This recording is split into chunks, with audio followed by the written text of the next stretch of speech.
In 1562, the town of Edinburgh received a grant of land on the southern slope of the Old Town, a strip of garden ground that had belonged for generations to a community of Franciscan friars, and that now, by the authority of Mary Queen of Scots, passed into civic hands for use as a place of burial. The friars had tended that ground.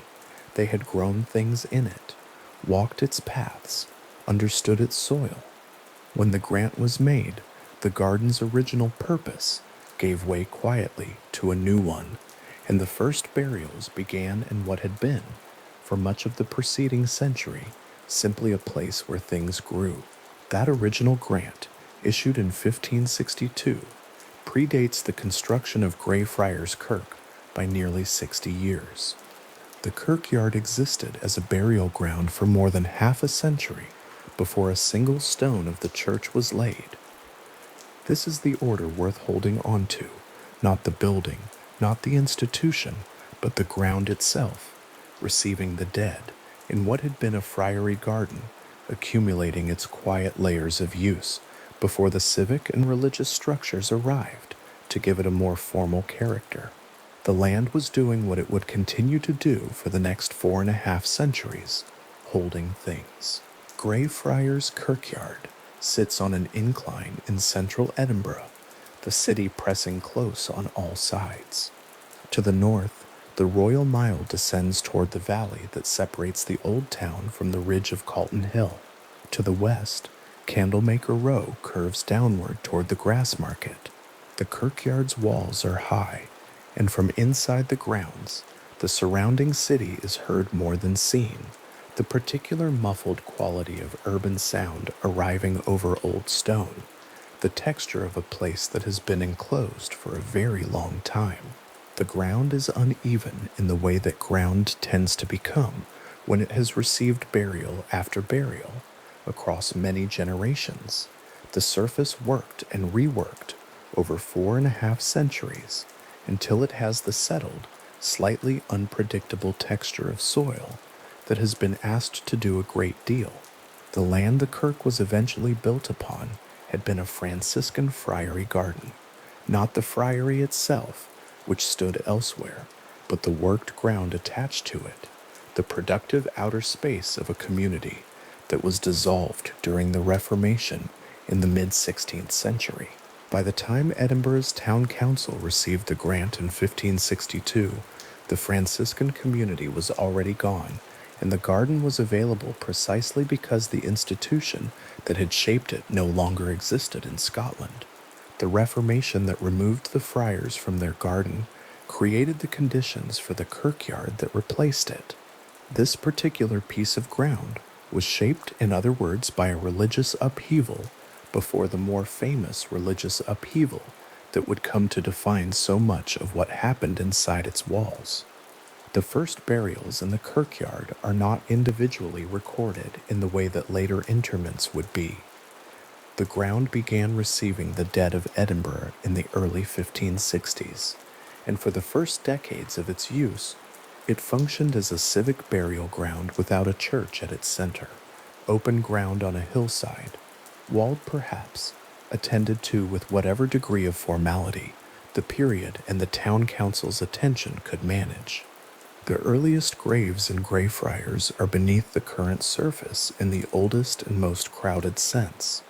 The ground was not given time to settle before new burials began, and the density of interment in a kirkyard used continuously for more than 4 centuries means that the current turf covers a depth of human remains that is genuinely difficult to estimate. Edinburgh was a city of considerable size for its period, and a kirkyard that served as the primary burial ground for a substantial population accumulates its contents at a rate that the ground, over time, absorbs rather than records. Greyfriars Kirk was consecrated in 1620.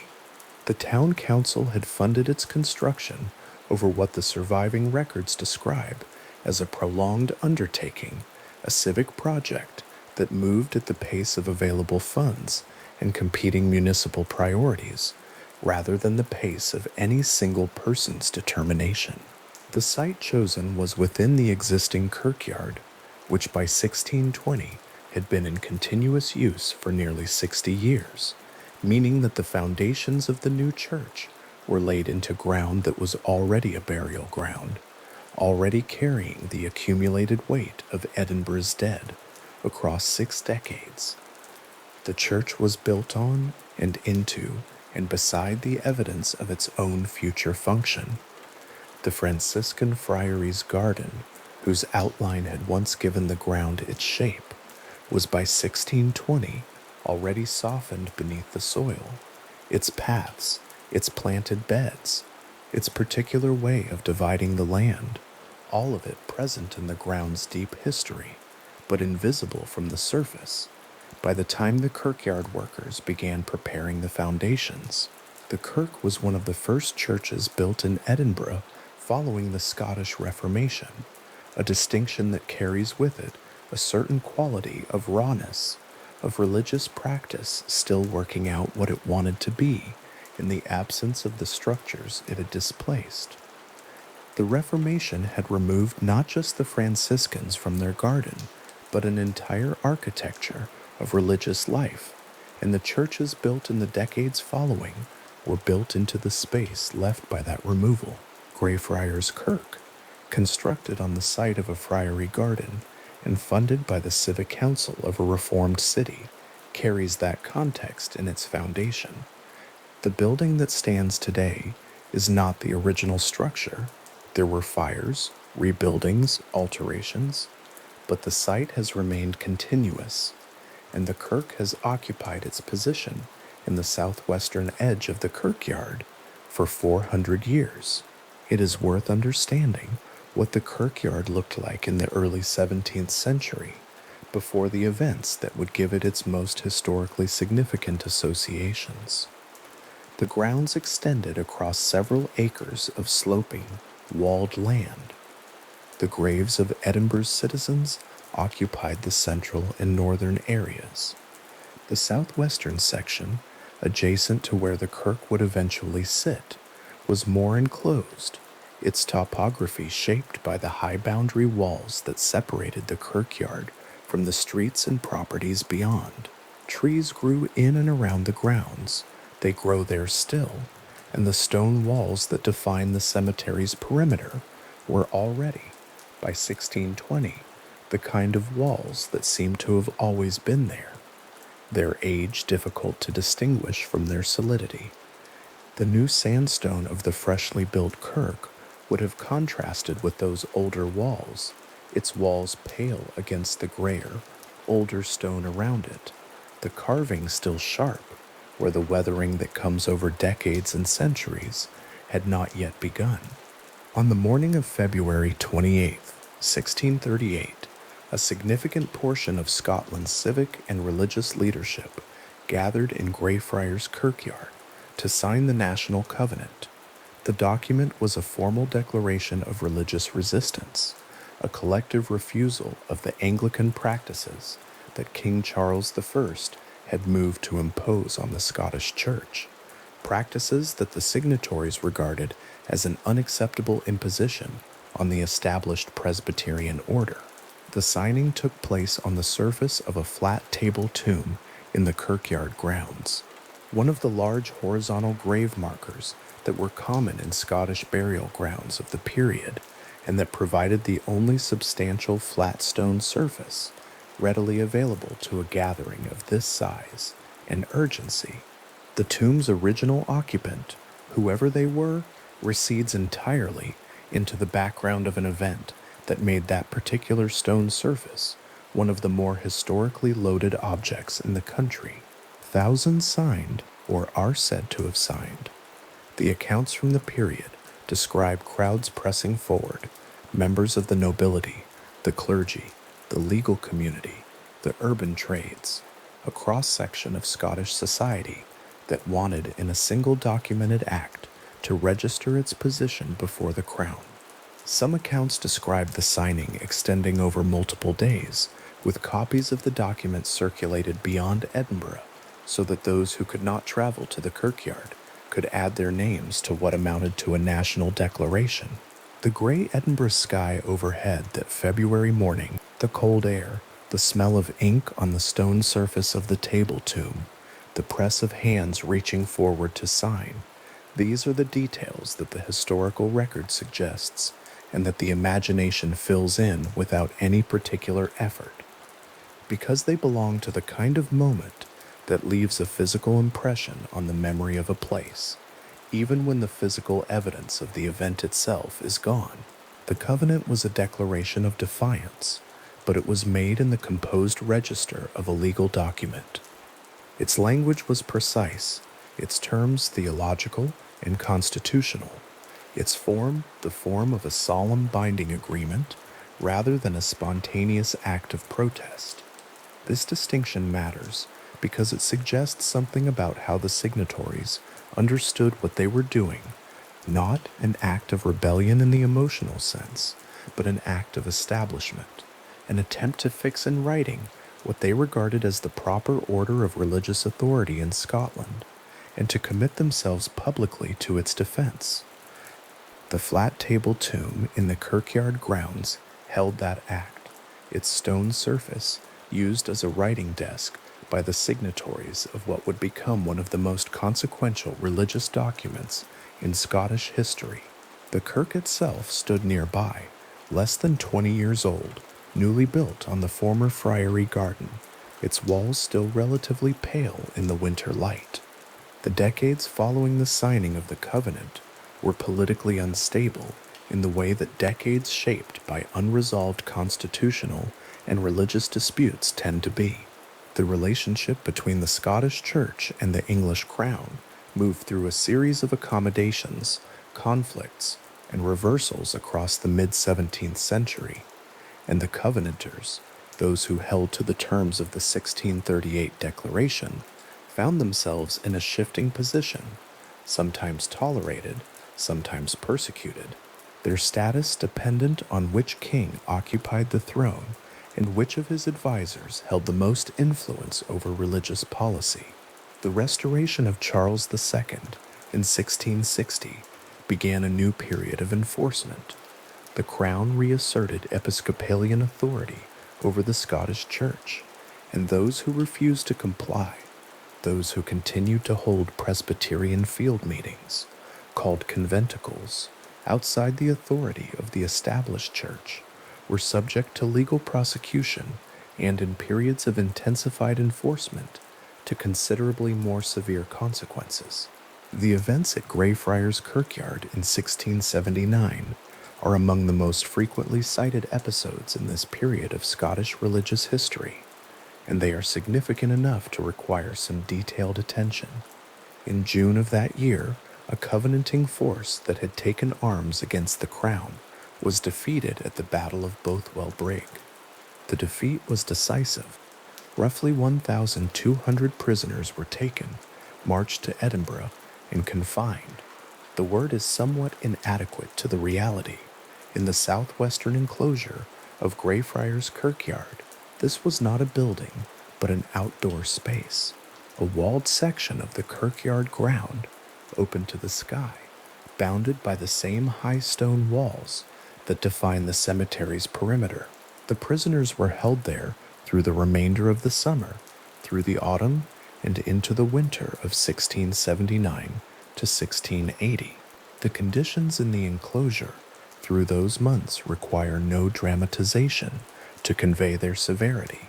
The prisoners were outdoors in Scotland, in autumn and early winter, in a walled stone enclosure with limited access to food, water, and shelter. The accounts from the period, which come from both official records and from the testimonies of survivors and their communities, describe deaths from exposure, from illness, from the accumulated deterioration of 5 months in conditions that were, by any standard of the period or any other, extremely difficult. An estimated 400 of the original 1,200 prisoners died during the confinement or were executed in its aftermath. Those who survived were largely transported, sold into indentured labor abroad, or eventually released after signing agreements to comply with the Crown's religious demands. A small number refused any such agreement throughout and remained in prison considerably longer. The southwestern enclosure where the prisoners were held is still intact. This is one of the more quietly significant facts about Greyfriars Kirkyard as it exists today. The walls that define the prisoners' confinement are the same walls, repaired in places, maintained across 3 centuries, but in their basic structure and their position, the same physical boundary, that stand in the southwestern corner of the kirkyard now. The ground inside the enclosure has not been opened to general visitor access. The grass grows undisturbed. From outside the locked iron gate that now marks the enclosure's entrance, the interior is visible only in fragments. The grass, the upper portions of the interior walls, the quality of light inside, which has the particular stillness of enclosed spaces that do not receive foot traffic.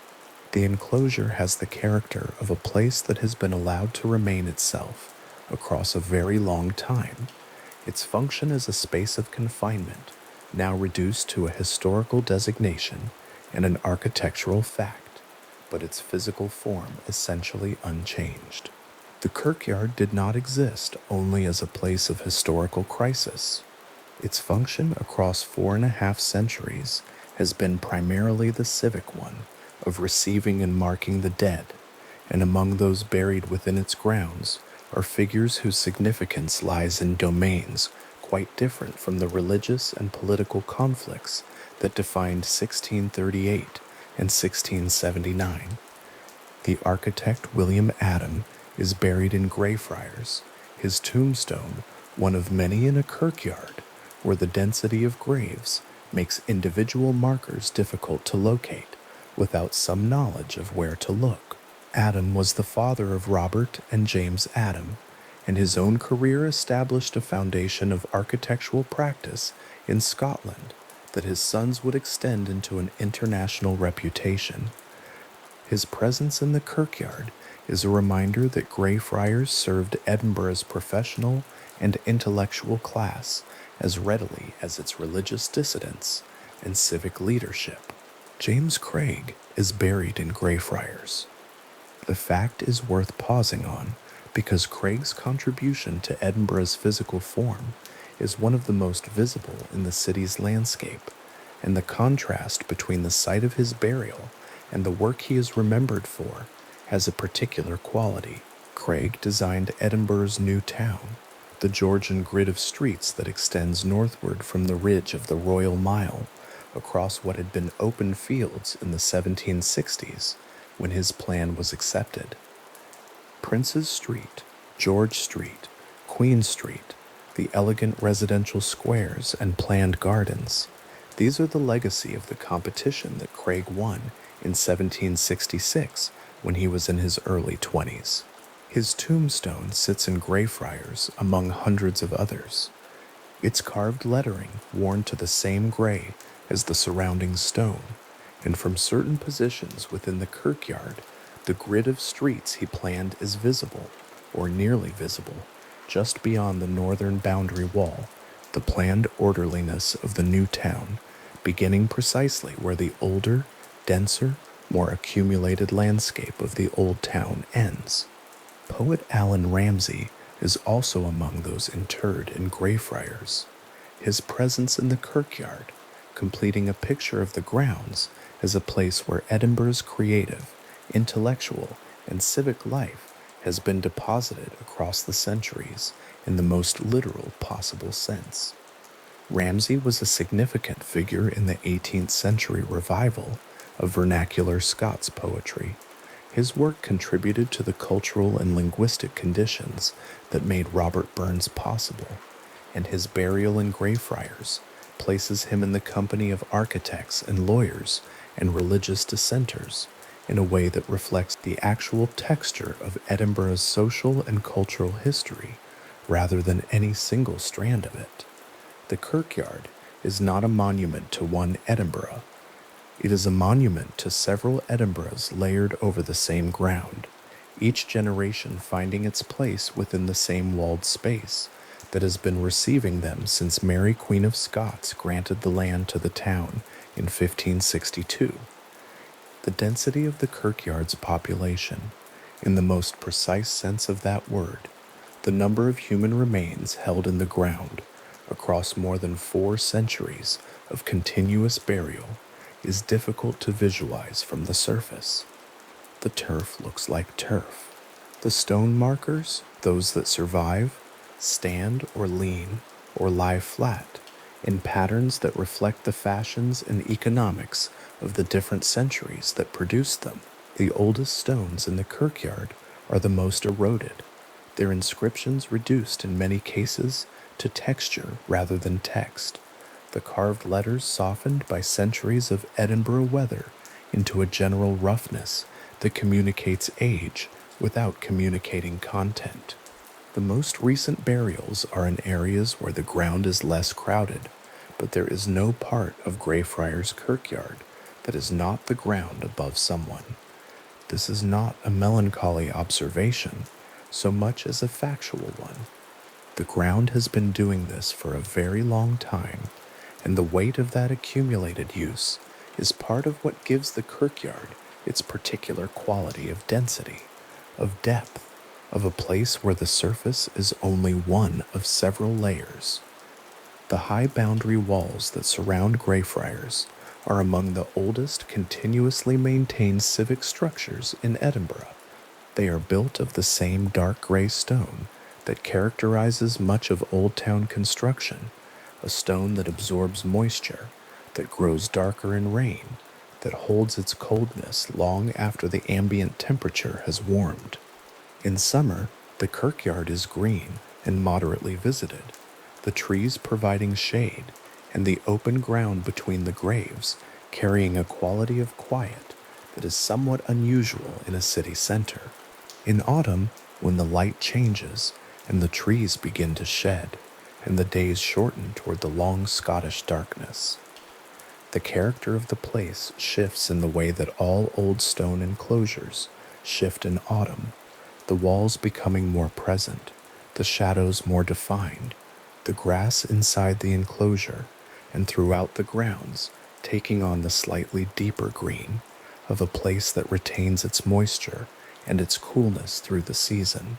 At the close of an autumn day in Greyfriars Kirkyard, when the last visitors have passed through and the light is withdrawing from the western sky, the stone absorbs what remains. The kirk's windows go dark. The shadows that the boundary walls cast across the interior of the kirkyard lengthen until the shadows are the ground itself, and the distinction between what is lit and what is dark reduces to the band of sky overhead. The enclosure in the southwestern corner, the walled space with its locked gate and its undisturbed interior, loses its specific character as the light fades and becomes simply a darker part of the darkness, its interior invisible, its walls indistinguishable from the surrounding boundary walls at a distance of more than a few meters. This is a place that has been accumulating its particular qualities for 4.5 centuries.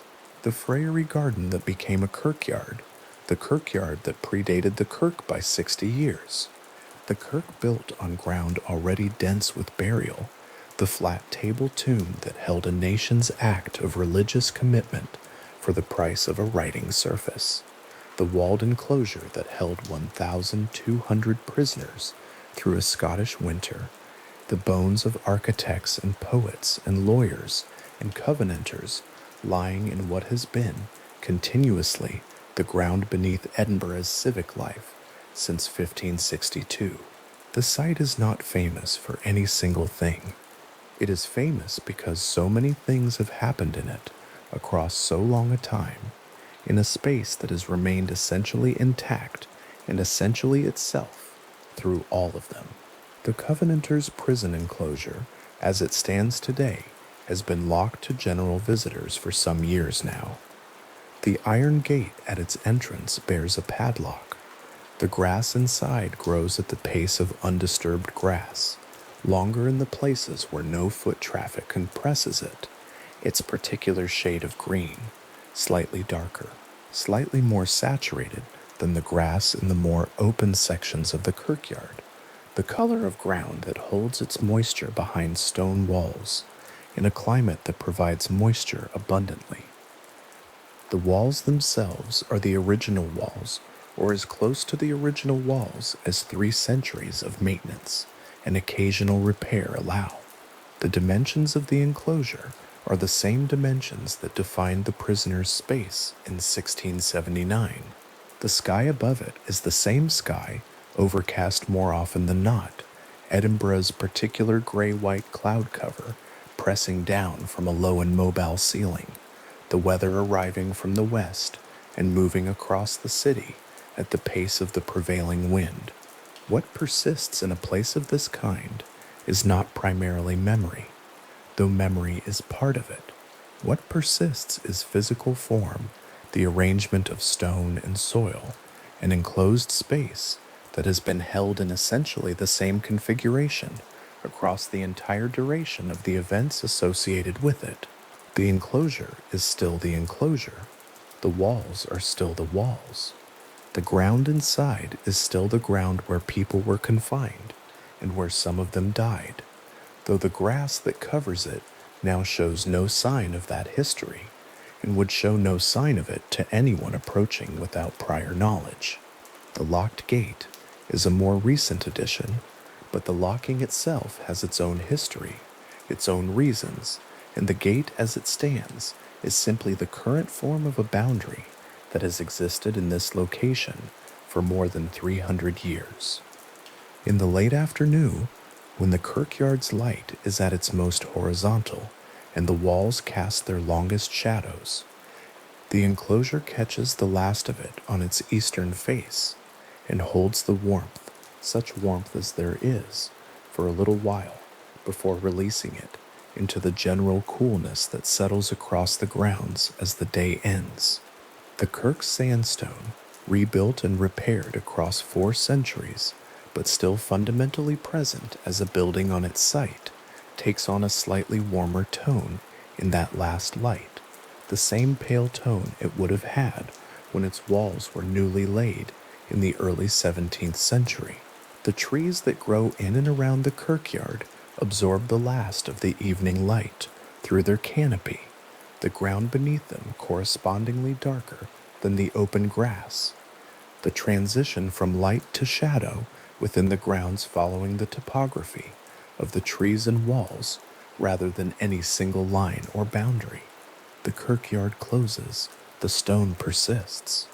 The enclosure in the southwestern corner remains as it has remained, walled, locked, its interior quiet, and its grass undisturbed, the same ground it has been since it was first enclosed, holding its particular quality of stillness through the Edinburgh night as the city continues its business on all sides of the high boundary walls.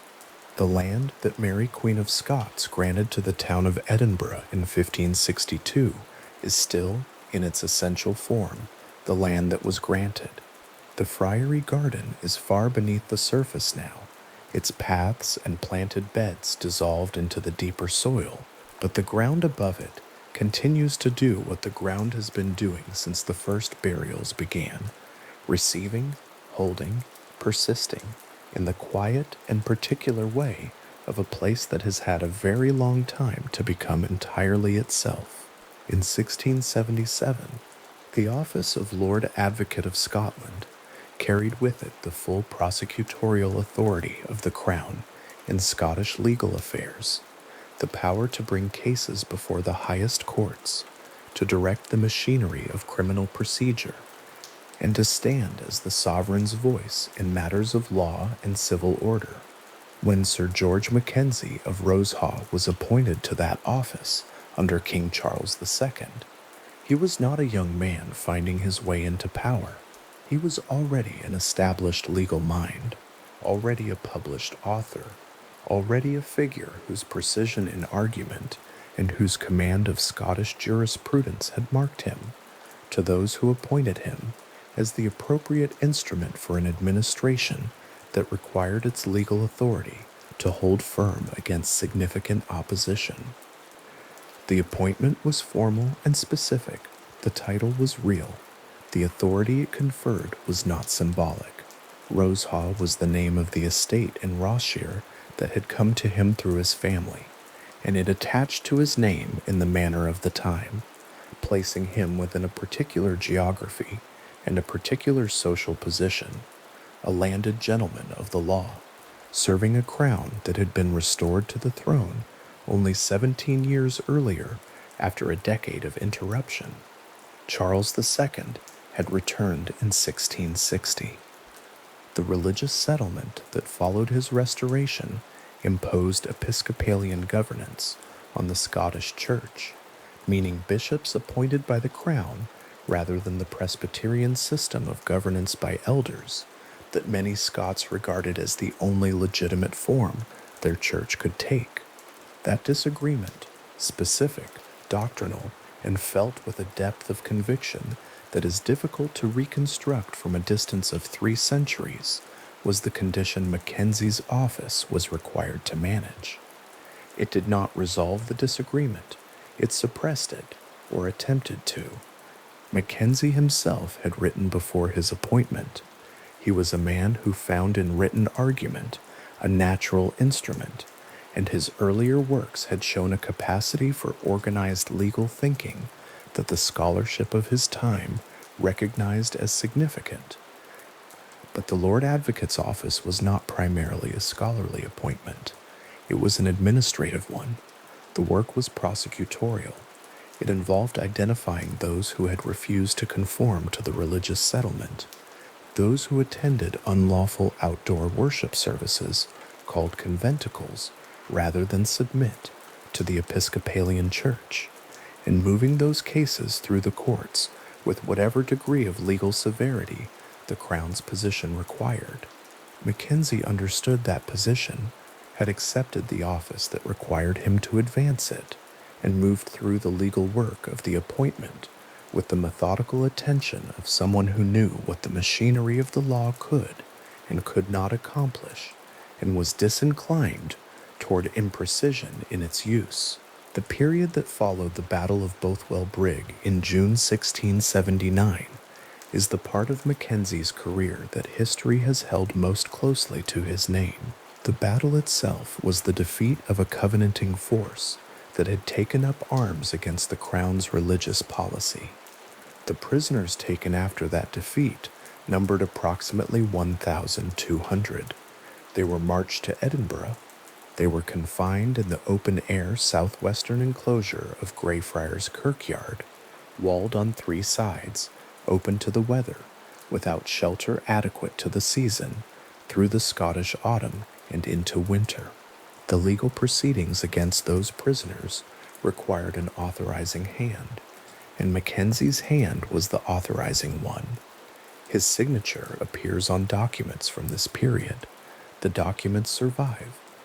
The ink on them has long since dried to a color that archivists describe as brown rather than black, the way very old ink settles into paper over time, but the marks themselves remain legible, and the names they authorized remain in the historical record on that page. Approximately 400 of those prisoners died or were executed during the roughly 5 months of confinement. The figure comes from historical accounts that draw on contemporary records. The executions were legal proceedings in the sense that legal proceedings were undertaken, charges were brought, cases were heard, sentences were issued. Mackenzie's office was the instrument through which the legal side of that process moved. The period became known as the Killing Time, a name applied across the years from 1679 to 1688, and the name was not one that came from Crown sympathetic sources. It came from the communities on the receiving end of the enforcement, Presbyterian communities in southern and southwestern Scotland, communities whose members had gathered for unlawful worship, who had signed the covenant, who had refused to renounce it, when refusal meant prosecution, and whose deaths were the consequence. The name that those communities attached to Mackenzie was Bloody Mackenzie. In Scots, bloody is simply bloody, the same word with the vowels shifted into the particular shape that the Scots tongue gives them. The name was applied during his lifetime, and or is not a posthumous judgment assembled after the political landscape shifted, and it became safe to say people called him that while he held the office, while the executions continued, while the cases moved through the courts with his authority behind them. The name persisted. It passed from the people who had first used it into folk memory, into vernacular historical tradition, and from there into the literary accounts that accumulated around his figure across the following centuries. By the time the 19th century was producing its histories and its anthologies of Scottish tradition, Bloody Mackenzie was a name that appeared without the need for explanation. The name had done the explaining for itself across a long time by being repeated. The complexity of the historical figure sits in the fact that he was not only this. A person who reads only the record of the killing time gets one account of Mackenzie, and it is a specific and documented account, but it is not the whole of what he was. In 1684, 3 years before the Glorious Revolution would end the political world he had worked within, Mackenzie published the Asterisk Institutions of the Law of Scotland. Asterisk? The title is plain and deliberate, not a title that reaches for rhetorical effect, but one that describes exactly what the work sets out to accomplish, which is the systematic organization of Scottish private law into a form that practitioners could work from and rely upon. The text ran to multiple editions. It was consulted by working lawyers throughout the 18th century and beyond.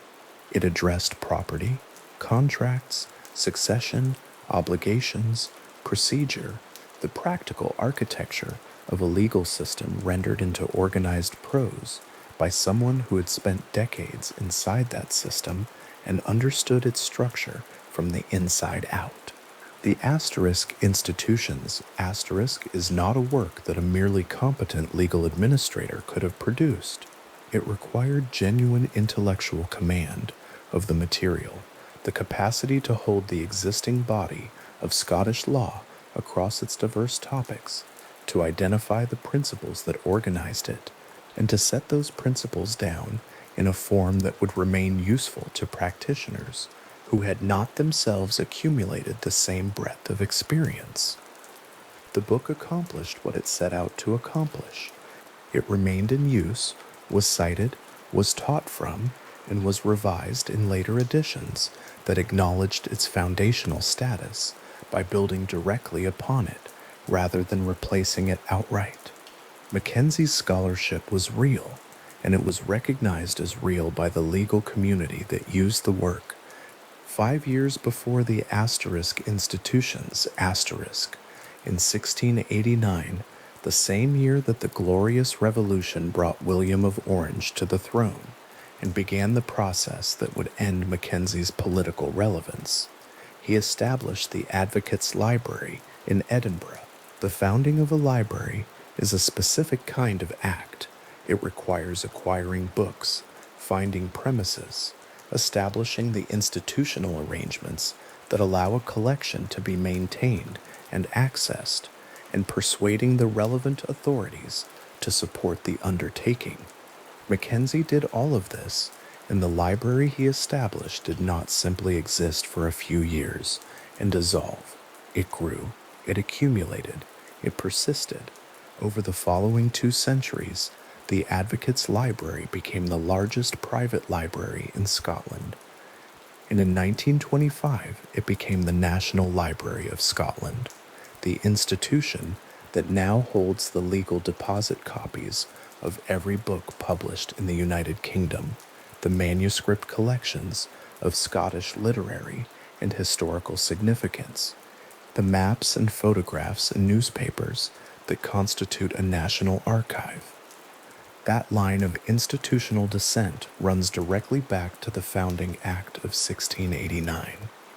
This is the character of the historical record on Sir George Mackenzie of Rosehaw, a man who oversaw the prosecution and execution of religious dissenters, whose signature appears on documents authorizing deaths, whose name was turned into a term of denunciation by the communities, his office suppressed, and who simultaneously produced scholarship of lasting significance, established an institution that became one of the country's foundational archives, and moved through the legal world of his time with a precision and intellectual command that his contemporaries, including those who opposed him, generally acknowledged as real. History is not asked to resolve this into a simpler figure. The record holds what the record holds, and the record holds both things. The political world that had given Mackenzie his authority ended with the glorious revolution of 1688. William of Orange arrived in England in November of that year. By the following year, the Episcopalian settlement in Scotland that Mackenzie had spent a decade enforcing was dismantled, and the Presbyterian governance of the Scottish Church was restored. The legal and administrative framework within which Mackenzie's office had operated was restructured around values and commitments that were precisely the opposite of the ones he had worked to uphold. He did not adapt to the new arrangement. He was already too closely identified with the old one, too publicly, too documented, for a straightforward continuation to be available to him. He moved to London. London was not a place he had built his professional life. It was a city that held the political center of the new arrangement, and he was at its edges, not its center. The months Mackenzie spent in London between 1689 and 1691 are not the part of his life that the historical record describes in detail. The broad shape of those months is clear enough: political marginalization following the collapse of the regime he had served, the absence of the institutional role that had structured his working life for a decade, the condition of a man in late career whose specific form of expertise was no longer being sought by those in power. He died in London in May 1691. The record gives the month and the year. The precise date sits less clearly in the sources, but the general parameters are well established. He was 63 years old, or close to it, depending on which account of his birth year is accepted. He had, in the final years of his life, been writing, including a history of Scotland, that was left incomplete at his death. The ending of the manuscript sitting open at the point where the manuscript stopped, and the writer stopped with it. His body was returned to Edinburgh. The journey of a body from London to Edinburgh in 1691 was not a short or simple one. Roads were poor by any modern standard. The season in May would have been mild, but the distance was considerable, and the arrangements required to transport the remains of a person of his status with the formality that his surviving associates considered appropriate were logistical as much as ceremonial. The body arrived. It was interred in a mausoleum built specifically for that purpose within Greyfriars Kirkyard in Edinburgh. The mausoleum was not an improvised accommodation. It was a purpose-built structure, constructed to serve as the permanent resting place of a specific man whose legal career and public significance warranted. In the view of those who arranged it, a dedicated architectural monument within the grounds. The choice of Greyfriars Kirkyard as the burial site was consistent with the site's status as Edinburgh's principal burial ground for those of civic and cultural prominence. Architects, poets, designers, and figures of public importance were interred there. The kirkyard was not merely a place where ordinary burials happened. It carried the particular weight of a site that had, across the century and a half of its continuous use, accumulated the remains of those whose lives had shaped the city around it. For Mackenzie's associates, The kirkyard was an appropriate location for the burial of a man whose career had been, whatever else might be said about it, one of the significant careers in Scottish legal history. What the choice of location also meant, though there is no evidence that the significance was formally noted or explicitly intended, was that the mausoleum built for Sir George Mackenzie of Rosehaw was positioned within the same ground where 12 years earlier the prisoners he had prosecuted were held. The Covenanters' prison enclosure is in the southwestern section of Greyfriars Kirkyard. The mausoleum is in that same section. The distance between them is walkable in a short minute.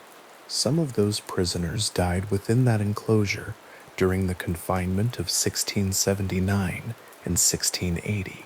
The ground within which the mausoleum was built holds in some portion of its soil the remains of people whose deaths were authorized by documents that Mackenzie signed. The geographic proximity is a fact. It requires no interpretation to establish it, and it does not require interpretation to carry a particular quality of strangeness, the kind of strangeness that arises not from anything supernatural, but simply from the way that a specific place can accumulate the distinct threads of a specific history until the threads are close enough together that their relationship becomes visible. The mausoleum, as it stood in 1691, when the burial was completed and the structure was sealed, was a new building. The stone would have been relatively clean. The classical pilasters that decorate its exterior, vertical elements drawn from the neoclassical architectural tradition that was the prevailing formal language for significant funerary structures in late 17th century Scotland, would have been sharp-edged and precisely cut, the lines between the carved elements clear and the surfaces unmarked by the weathering that would come with time. It was a building that communicated, in the architectural vocabulary available to it, the significance of the person inside. That was the purpose of its design. The circular form, the vault, the decorative carving, these were not neutral or merely functional choices. They were chosen to say something about the status of the interred. Inside, the main chamber of the mausoleum would have been still. Stone holds cold. The interior temperature of a stone structure, sealed against the air outside, settles into a range lower than the ambient temperature of the surrounding environment, and remains there, stabilized by the thermal mass of the walls, across seasons and across years. The vault beneath the main chamber, a space whose existence was, in 1691, not yet publicly known or accessible, a lower chamber sealed beneath the floor, would have been cooler still and darker in the particular darkness that comes when no light has entered a sealed space for a long period of time. The mausoleum stood in the southwestern section of the kirkyard, in an area that was already bounded on its other sides by the high stone walls of the Covenanters' prison enclosure. Shade would have reached it early in the afternoon and held it through the evening. Trees that were young in 1691 would grow, over the decades following Mackenzie's burial, into the canopy that shades the area now. The building persisted. Stone buildings in Scottish kirkyards, absent structural intervention, persist. They do not require maintenance to continue standing in roughly the form they took when they were built. The mortar between the stones slowly weathering, the carved surfaces slowly softening under rain and wind, the interior gradually taking on the particular quality of aged enclosed stone, but the structure continuing. The mausoleum continued. The years accumulated around it. The political controversies of Mackenzie's lifetime moved into the past, where political controversies eventually go, not resolved, not forgotten, but incorporated into the settled record that history carries. The name Bloody Mackenzie remained attached to the structure in the way that vernacular names attach to places, passing from one generation to the next through the specific mechanism of people simply continuing to use the name when they spoke of the building or the man inside it. The kirkyard around the mausoleum continued in its function as a burial ground and a civic site. Edinburgh grew beyond its medieval boundaries. The new town, designed in the 1760s on a grid by a man whose tombstone sits among hundreds of others in the kirkyard, James Craig, who drew the streets that Edinburgh's Georgian expansion would follow, gradually took shape to the north, separated from the kirkyard by the valley that had been the Nor Loch and was, by Craig's time, being drained and landscaped. The city's geography was changing. The kirkyard remained in its place, bounded by its walls, its internal landscape of table tombs and standing stones, and enclosed enclosures intact across the urban transformation happening around it. Mackenzie's mausoleum stood in that landscape across 2 centuries and more. The killing time was 2 centuries in the past. The Glorious Revolution was 2 centuries in the past. The Advocates' Library had become the National Library of Scotland. The asterisk institutions of the law of Scotland. Asterisk had been superseded by later legal texts, but remained in the historical record of Scottish jurisprudence as a foundational document. The man who had done all of these things, prosecuted the Covenanters, authored the legal text, founded the library, died in political exile in London, had been inside the mausoleum the entire time. The stone around him was 3 centuries old. The carved pilasters were weathered. The interior was dark and damp and cold in the way that sealed stone spaces become dark and damp and cold when they are left alone for a very long time. The mausoleum's position within sight of the Covenanters' prison enclosure remained unchanged, as positions within a stone-walled kirkyard tend to remain unchanged. The enclosure's gate remained locked, as it had been for much of its history, the enclosure itself serving across the centuries since the Covenanting prisoners were held within it, as a closed space not regularly opened to casual visitors. The grass inside the enclosure, visible through the bars of the locked gate, was undisturbed. The walls were the same walls. The mausoleum was the same mausoleum. Whatever the relationship between these 2 spaces might be said to be, geographic, historical, or otherwise, it was established and settled in the way that the facts of a specific place become established and settled when a long time passes and nothing moves the physical elements that define it. The Black Mausoleum is the name by which the structure in the southwestern kirkyard is known to most people who visit Greyfriars. The name is not from Mackenzie's time. It is a later name, a name that has the quality of something that accumulated rather than was assigned, a name shaped partly by the structure's stone and its shade and the particular darkness of its interior, and partly by the associations that gathered around the building across the years following Mackenzie's burial.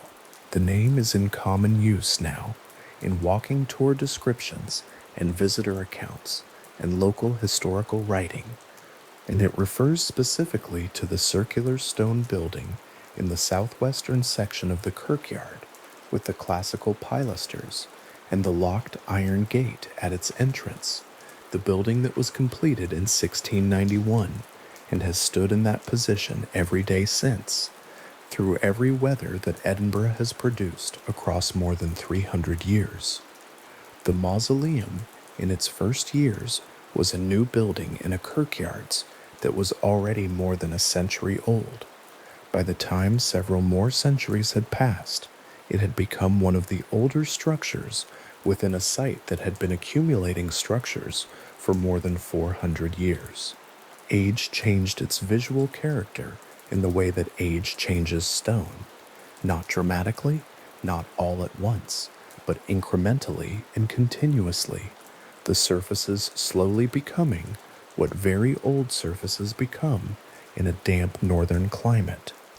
The pale clean sandstone of 1691 was, 3 centuries later, the weathered stone of a building that has stood through many winters. The carved details remained legible, but softened. The structure was still structurally present, still recognizably the form that was built to receive the remains of Sir George Mackenzie of Rosehaw in the spring or early summer of 1691. Inside the mausoleum, the sealed lower chamber, the vault beneath the main floor, had been there since the building was constructed, or perhaps was part of the original design, or perhaps was an earlier structure incorporated into the mausoleum when it was built. The historical record on this point is not precise. What the record establishes is that the lower chamber existed, and that for a very long period of time its existence was not publicly known or accessible, and that the floor above it was the only surface a visitor standing inside the main chamber of the mausoleum would have been aware of. Below that floor was a space that had been sealed from outside air for an indeterminate period, a space in the dark and cold below the dark and cold of the main chamber, within the walls of a building that stood within sight of the enclosure where the Covenanters were held, and within which some of them died. The mausoleum stood that way, sealed above and below, the lower vault unknown to most of those who visited the kirkyard, the structure weathering quietly in the southwestern corner, among the high stone walls and the shaded trees, for as long as it stood that way, which is to say for a long time, the specific length of which depends on when the lower chamber was last accessible, and when the floor above it became the only surface a person standing inside would have known was there. The building held its condition, the vault held its darkness, the kirkyard held its walls and its graves and its centuries of quiet continuity, and the mausoleum held Mackenzie, and the proximity between the mausoleum and the enclosure remained exactly what it had been when the building was first completed, a few dozen meters of kirkyard ground, walkable in a short minute, between the resting place of the Lord Advocate and the enclosure where those he prosecuted had been confined. That is the building, that is the man inside it, that is the ground in which both of them sit, and the particular geography of their sitting. The mausoleum newly completed in 1691, its stone pale, its interior still, positioned in the southwestern corner of the kirkyard within sight of the walled enclosure where the prisoners had been held, and within which some had died. The strangeness of that proximity is not a strangeness that requires any further architecture to feel. It is simply what it is, two spaces, in the same ground, carrying different portions of the same history, separated by a short walk across the same grass. The mausoleum was sealed then, as it would remain sealed. The enclosure was walled then, as it would remain walled. The kirkyard was old then, and would grow older, and the ground between the two structures held, as it had held since the last of the prisoners were taken away in 1680, the particular quality of a place where a great deal happened over a short and difficult period of time, and where the physical evidence of that period had not been moved or altered or removed, only left in place, as places tend to be left, while the time continued and the stone continued, and the questions about what the place holds and what it does not hold continued with them. In the southwestern corner of Greyfriars Kirkyard, set back from the main paths and partially screened by trees, there stands a circular stone building whose exterior has not changed in any substantial way since it was completed in 1691. The walls are cut stone, dressed in the manner of late 17th century Scottish funerary architecture.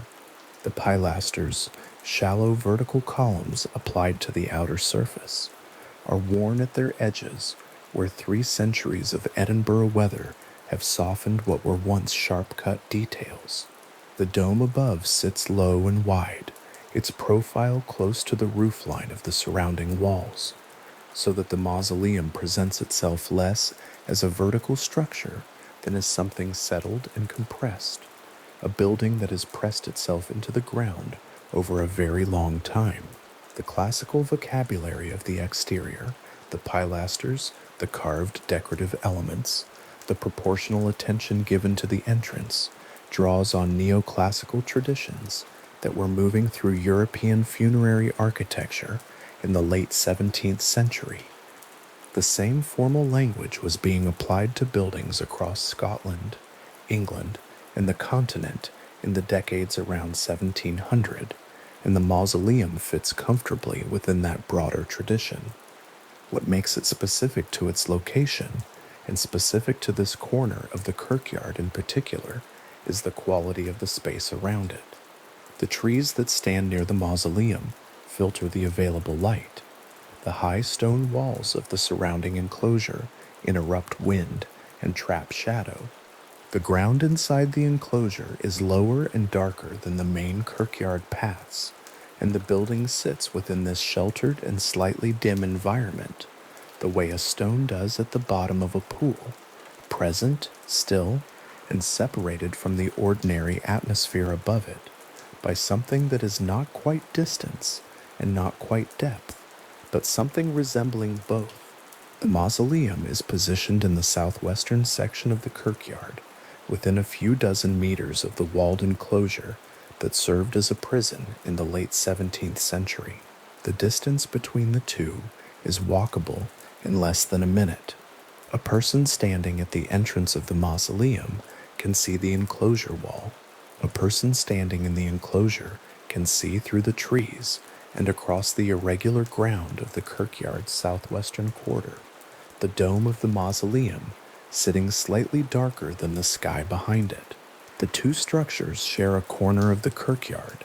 They have shared it, in essentially their current forms, for more than 300 years, and the physical relationship between them, the proximity, the sight lines, the compressed geography of that particular corner, is something that any account of the site must begin with, because it is not incidental. It is the first fact of the place. The approach to the mausoleum today follows a path through the southwestern kirkyard that passes between older burial monuments of varying height and condition. Some of these are table tombs, flat horizontal slabs raised on stone supports. Others are vertical headstones, their inscriptions in varying states of legibility, depending on the depth of the original carving and the particular way weathering has worked on each. The path is not long. The distance from the kirkyard's main entrance to the mausoleum is comfortable and unhurried. A few minutes of walking through ground that has been in continuous use as a burial site since 1562. The turf between the monuments is kept, but not manicured. The impression is of somewhere that has been attended to across centuries without being remade, a place that has been maintained rather than curated.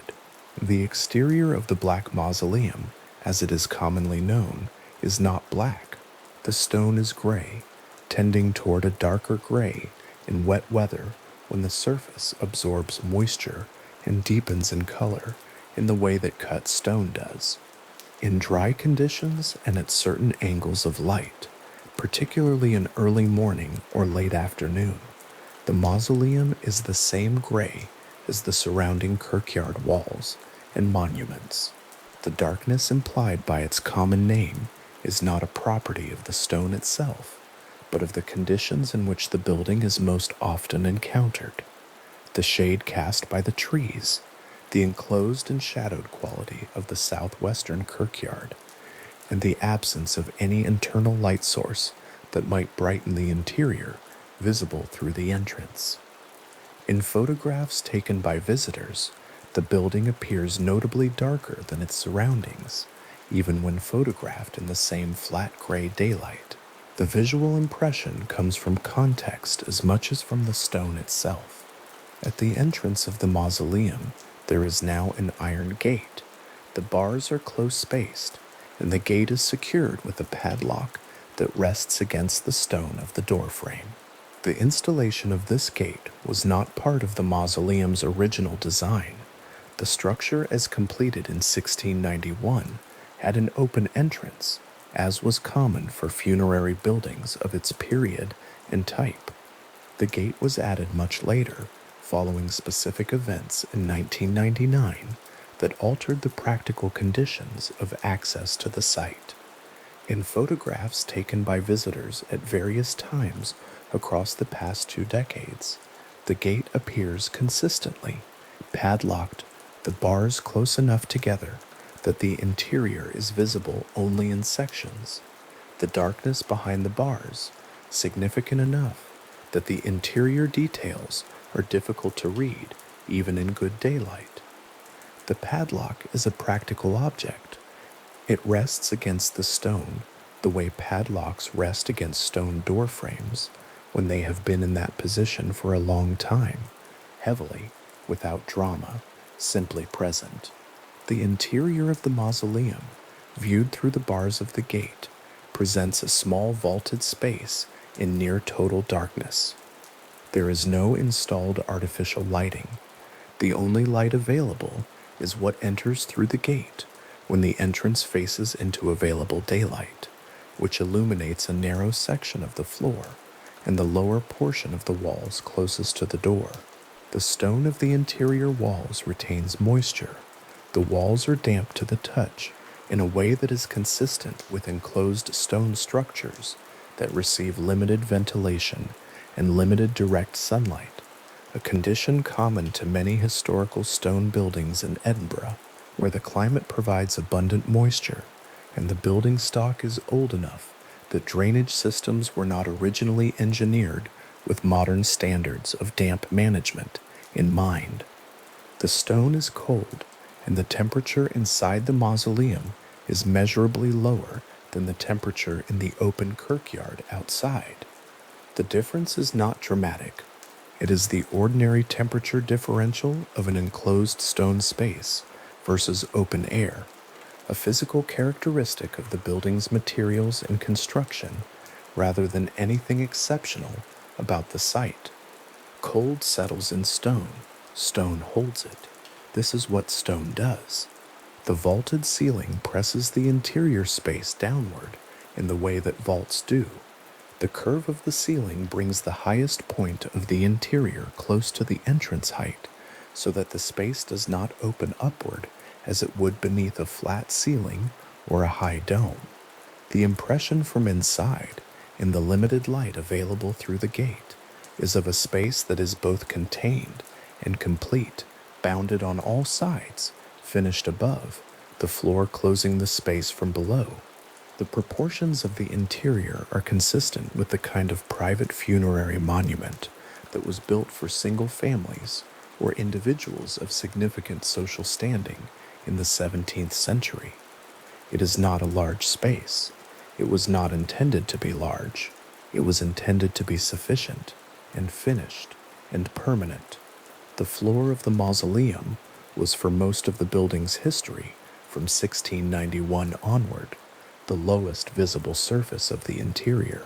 It was the ground level of the space as originally completed, the floor that visitors to the kirkyard who gained access to the interior would have stood on, and the floor beneath which the burial vault was understood to rest in the ordinary sense of burial vaults within funerary monuments of this kind. The arrangement was standard. A building of this type was constructed above a prepared vault, and the vault was sealed, and the floor of the building above it was the surface that remained accessible and visible. The contents of the vault were not accessible from the interior of the building without deliberate structural intervention, and there is no record of any such intervention having been made in the 3 centuries between the mausoleum's completion and the events of 1999. In 1999, the floor of the Black Mausoleum partially collapsed. What is documented about the event is this. At some point during that year, a person broke into the mausoleum. The gate that now secures the entrance was not yet installed at that time, and fell through the deteriorating floor into the vault below.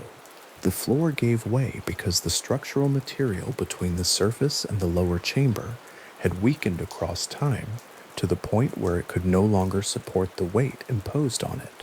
Stone and mortar degrade.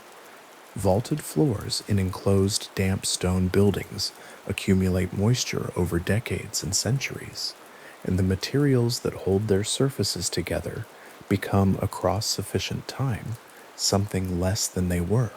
The collapse was a structural event, the ordinary outcome of materials aging in conditions that accelerate deterioration, and the lower chamber that it revealed was not a discovery in the sense of something previously unknown to exist, but a disclosure in the sense of something previously sealed, becoming suddenly accessible from above.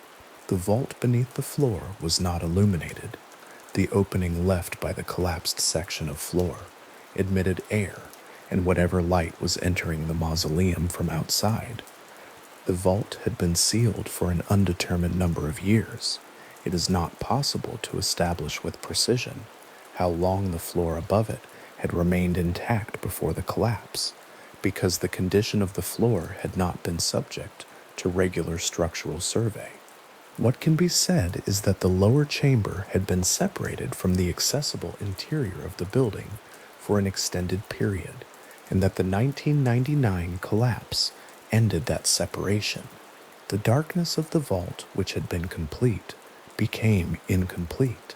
The air of the vault, which had been still, began to move. The quality of what was found in the vault following the collapse is not described in the available record in specific detail, and that absence is itself a characteristic of the documentation. What is established is that the lower chamber existed, that it was structural, that it was consistent with the funerary purpose of the building above it, and that its exposure through the floor collapse was the event that preceded the installation of the iron gate and the restriction of public access to the mausoleum's interior. The gate came after the collapse. The restricted access came after the collapse. The sequence is documented. The reasons for it are, at a structural level, straightforward. A building with a compromised floor poses an obvious safety risk to visitors, and restricting access to that building is the ordinary administrative response to such a risk. What followed the 1999 collapse, the reports from visitors, the volume of accounts, the attention the site attracted, belongs to a different part of the record. What belongs here is the mausoleum as a physical object described with the precision it deserves, because a physical object is what it is. The iron gate is iron, the stone is stone. The vault is a vault, a structural space prepared beneath a funerary building in 1691 and sealed, and then opened again, partially and accidentally, 3 centuries later. The southwestern corner of the kirkyard, where the mausoleum stands, has a particular quality at different times of day. In the morning, when the sun is to the east and the kirkyard walls cast their shadows away from this corner, there is a brief period when the stone of the mausoleum's exterior receives direct light and the classical pilasters stand out with some clarity against the wall surface. The carved details, worn as they are, become slightly more readable in this light. The dome catches the morning in a way that the rest of the building does not, because it rises above the shadow line of the surrounding trees and walls. This window of direct morning light is not long. The trees and the walls and the particular angle of the Edinburgh sky mean that the corner settles back into shade within an hour or two, and the mausoleum returns to the flat gray presentation it holds for most of the day. In the afternoon, the light moves across the kirkyard from west to east, and the southwestern corner receives it at a low angle. This is the light that makes the kirkyard most photogenic, the long shadows of the table tombs, the depth of the carved lettering briefly illuminated, the high stone walls catching the last warm quality of the afternoon before Edinburgh's sky shifts to the silver gray that precedes evening. The mausoleum in this light is less readable than in the morning. The shadow cast by the trees falls differently in the afternoon, and the building tends to sit in a deeper shade than the surrounding ground. The padlocked gate is visible. The bars are visible. The darkness inside is visible. The stone of the exterior appears, in photographs taken in this light, notably darker than the monuments around it. Not because the stone is different, but because the shade falls on it differently, and the visual impression of the darkness inside the gate is stronger than the stone itself justifies. By late afternoon, when the kirkyard closes to casual visitors, the southwestern corner has settled into a stillness that is consistent with the general quality of the place at the close of the day. The gate is locked. The mausoleum's interior is dark. The vault beneath the floor, accessible now in structural terms through the collapsed section, is dark in the absolute way that enclosed stone spaces below ground are dark. Not the darkness of a room with the lights off, which retains the memory of light in the surfaces of the walls, but the darkness of a space that does not receive light at all, except through the deliberate opening of the space above it, and which has held that darkness across a very long period of time. There is a particular quality to enclosed stone buildings that have stood for 3 centuries in a wet climate. The stone does not remain entirely as it was cut and set.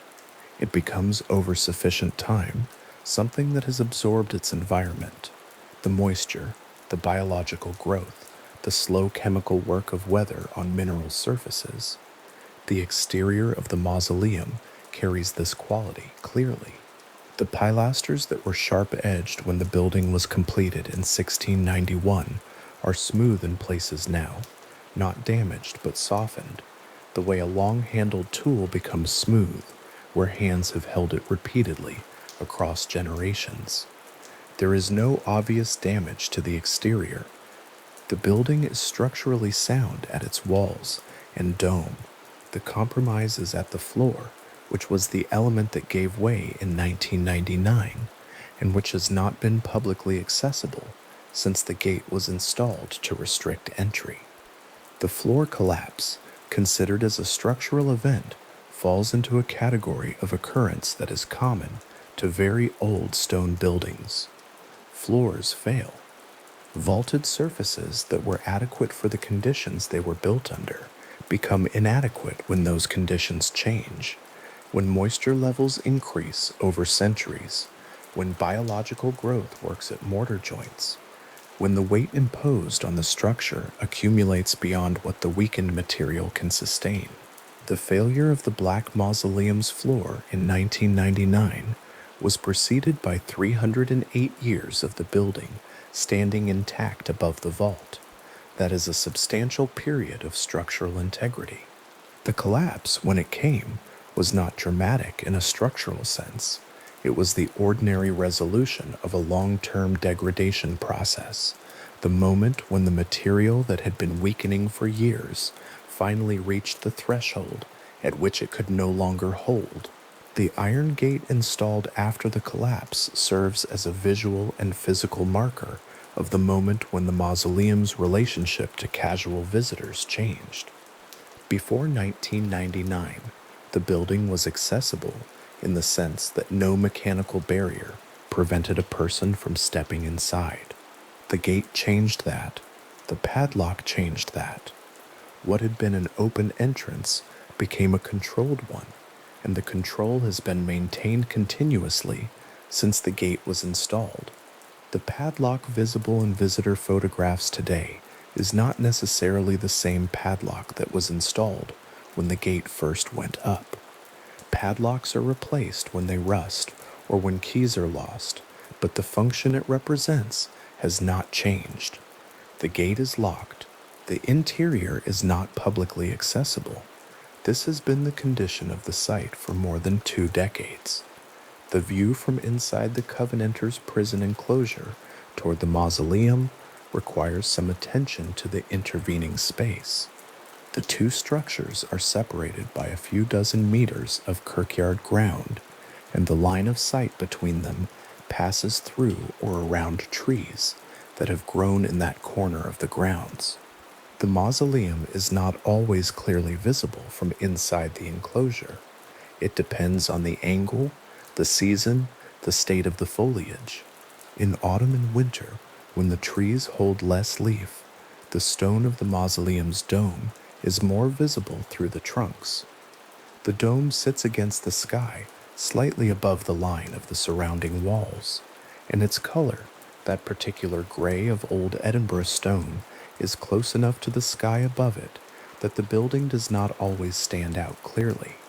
It is there, and then it is not quite there, depending on the light and the season and where exactly one is standing. From certain positions inside the enclosure, the locked gate of the mausoleum is just visible through the trees at the edge of the southwestern kirkyard. The bars are dark against the stone of the entrance, and the padlock is a small and specific interruption in the visual field, a piece of hardware on a very old building, present and practical and without ambiguity about what it signifies. The enclosure gate is also locked. Both gates, in photographs taken from various positions in the southwestern kirkyard, read as the same kind of object: iron, secured, the space behind them visible in fragments, the interiors implied by the darkness behind the bars, rather than revealed by any available light. The mausoleum has been described in visitor accounts and photographs consistently enough over the past 2 decades that its physical characteristics are well established. The gate bars cast a narrow grid of shadow across the threshold when light is available at the right angle. The stone of the exterior is darker in wet weather and lighter in dry, cycling with the Edinburgh climate through the particular gray range that characterizes most of the kirkyard's stone surfaces. The dome is low, the pilasters are worn, the carved details are present but softened. The interior is dark and damp and cold in the way that enclosed stone spaces are dark and damp and cold. These are the physical facts of the building as it stands, and they have not changed in any meaningful way since the gate was installed more than 20 years ago. What changed in 1999 was not the stone or the dome or the pilasters or any of the exterior characteristics that had defined the building across 3 centuries. What changed was the floor, and what the floor's collapse disclosed was the vault, the lower chamber that had been sealed since 1691, that had held whatever was placed in it when the building was completed, that had not been accessible from above until the structural failure gave way and opened the space between the inside of the mausoleum and the darkness of the chamber beneath. The vault itself, in the accounts available following the 1999 event, is described as a lower burial chamber. This is consistent with the architectural type, a freestanding funerary monument built to house a specific burial, with the actual interment taking place in a sealed vault below the floor level of the accessible interior. The vault would have been prepared before or at the time of construction, sealed when the burial was made, and then covered by the floor of the building above.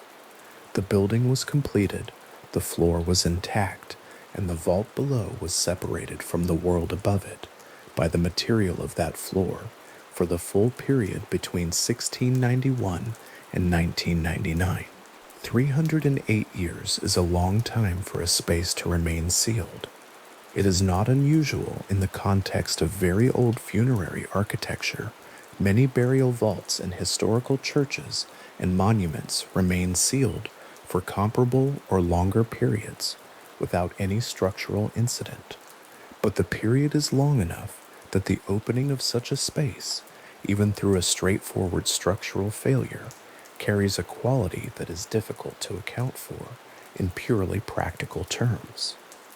The air that had been still in the vault for 3 centuries began, after 1999, to move, Light entered that had not entered. The separation that had held since the building's completion ended. These are not dramatic facts. They are the plain consequences of a floor giving way in an old stone building. And yet there is something about the plainness of them, the specificity of the date and the cause and the nature of the change that makes the event worth holding carefully in the mind. A thing that was closed opened. A space that had been complete was made incomplete. The vault that had been self-contained became continuous with the interior above it, and the interior above it had been, from 1999 forward, the site of a pattern of reported experiences that would become one of the most documented cases of claimed poltergeist activity in the British Isles. The connection between the structural event and the subsequent reported experiences is not established as causal in any formal or documented sense. What is established is the sequence, the collapse in 1999, the gate installed afterward, and the pattern of reports that began in the weeks and months that followed the collapse and continued across the years beyond it. The sequence is the fact. The vault, newly open, is the image that belongs at the center of that sequence, not as an explanation, not as a cause, but as the specific change in the physical conditions of the site from which everything else documented or reported followed. A floor that had held for 308 years did not hold. Below it, a lower chamber opened to the air above it for the first time in those 308 years, and the darkness of the vault, which had been complete, became for the first time something other than that. The iron gate stands at the entrance of the Black Mausoleum. On any given day, the kirkyard is open, the padlock is in place, the interior is dark behind the bars. The vault beneath the floor is in the darkness below, not quite accessible, not quite sealed, in the intermediate condition that a structural collapse and an installed gate between them create. The stone of the walls is cold and damp. The dome presses the interior space downward. The trees outside filter the available light, and the southwestern corner of Greyfriars Kirkyard holds the shadow it has held, in varying degrees and qualities, since the building was first completed and the surrounding enclosures were established in the decades around it. The lower chamber is quiet. It has been quiet since 1691, with the exception of the moment in 1999 when the floor above it gave way and the vault was briefly opened to the air and the light and the noise of the world above. Since the gate was installed and access was restricted, the vault has been quiet again, not sealed in the way it was sealed before, but quiet in the way that inaccessible spaces are quiet when no one is admitted to disturb them. The stone is cold, the darkness is present. The floor, where it remains intact around the collapsed section, holds the weight of the mausoleum above it, the way it has always held it, with the patient, indifferent structural integrity of old stone that has not yet reached the threshold at which it gives way. That threshold is a matter of conditions, and conditions in an old stone building in a wet climate do not remain static. They change slowly across decades and centuries in the incremental way that water moves through stone and biological growth works at mortar joints, and the weight of a structure accumulates its small stresses year by year. The floor of the Black Mausoleum had 308 years of those conditions before it reached the point of collapse in 1999. The stone that remains is the stone that has so far held, in the conditions that have so far prevailed, in the corner of Greyfriars Kirkyard that has been in its present essential form since the late 17th century. The vault beneath the floor, newly opened since 1999, is the specific thing that changed about the mausoleum when everything else about it remained as it had been. The pilasters are the same, the dome is the same, the iron gate is new, but it marks the entrance to a building whose stone and whose position and whose relationship to the surrounding kirkyard and enclosure have not changed in any material sense across the centuries of its standing. The vault is open in a way that it was not open before 1999. That is the one concrete, structural documented change in the physical history of the building. The darkness of the lower chamber, which had been complete and sealed, became something else, incomplete, accessible from above, continuous with the interior of the mausoleum, and through that interior with the kirkyard outside it, and the world beyond the kirkyard walls. The opening of the vault is the fact to rest with at the end of any careful description of the mausoleum as a physical place, not because anything about it is alarming or ominous or interpretively conclusive, but because it is the specific and documented change in the physical conditions of the site, and because a space that has been sealed for 3 centuries and then opened, even accidentally, even by a structural failure that is entirely ordinary in its mechanics, is worth attending to with the same unhurried attention given to the building above it. The stone of the mausoleum is cold. The vault beneath the floor is dark. The floor that collapsed in 1999 let in air and light and the awareness of the world above for the first time in 308 years. The darkness of the vault was, after that moment, a different kind of darkness, not the complete and sealed darkness of a space no air has reached, but the incomplete darkness of a space that has been opened and has not been closed again, holding in its lower chamber whatever has been held there since 1691, and receiving through the break in the floor above it the particular quality of Greyfriars Kirkyard air, cold and damp, carrying the faint smell of old stone and the sound of nothing in particular, in the southwestern corner of the oldest continuously used burial ground in Edinburgh. In the weeks immediately following the 1999 disturbance at the Black Mausoleum, something began to accumulate in the visitor record at Greyfriars Kirkyard. Not a single dramatic event, but a pattern, reported experiences arriving in clusters from people who had not spoken to one another, describing sensations and physical marks that followed a recognizable shape across dozens of separate accounts. The first weeks were the beginning of what would eventually become one of the most extensively documented cases of reported poltergeist activity in the modern record. The reports did not arrive slowly.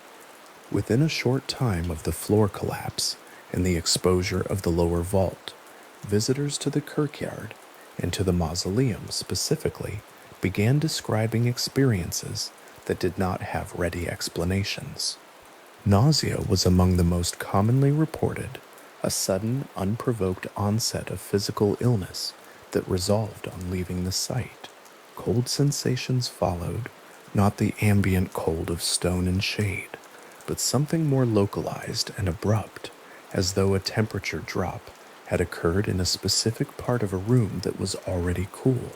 And then, more difficult to account for, what witnesses described as the physical sensation of contact, of being touched or pushed or briefly held in a space where no other person was positioned to have caused it.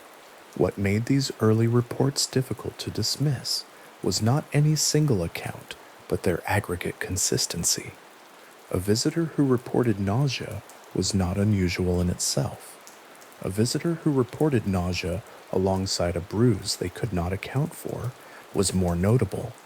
Multiple visitors on separate dates and arriving independently, reporting nausea and unexplained physical marks in the same enclosed space. That combination was what drew attention and what eventually drew researchers. The documentation of the case in its early phase owes a significant debt to Jan Andrew Henderson, an Edinburgh author who was also, at the time, the founder of the City of the Dead walking tours, which operated in Greyfriars Kirkyard and included the Covenanters' prison enclosure and the Black Mausoleum as primary sites. Henderson was in an unusual position, not a researcher arriving from outside, but someone embedded in the site through his tour operation, accumulating testimony from guides and visitors as the reports began to arrive. What he gathered over the subsequent 2 years became the basis for a written account published in 2001 under the title **The Ghost That Haunted Itself**. And that book remains the closest thing the case has to a canonical primary document. Henderson's account drew on testimony from tour guides who had been present during incidents, from visitors who had submitted written descriptions of their experiences, and from his own observations of patterns in the accounts as they arrived. He was careful in his framing to report what witnesses said rather than to assert what those reports meant, and the resulting document holds a substantial number of discrete incidents in enough detail that later researchers were able to work with it as an evidential baseline. The book itself is not a long or densely academic text. It is the record of a working professional who found himself at the center of something unusual and decided to document it carefully rather than either amplify it for commercial purposes or dismiss it to preserve his own credibility.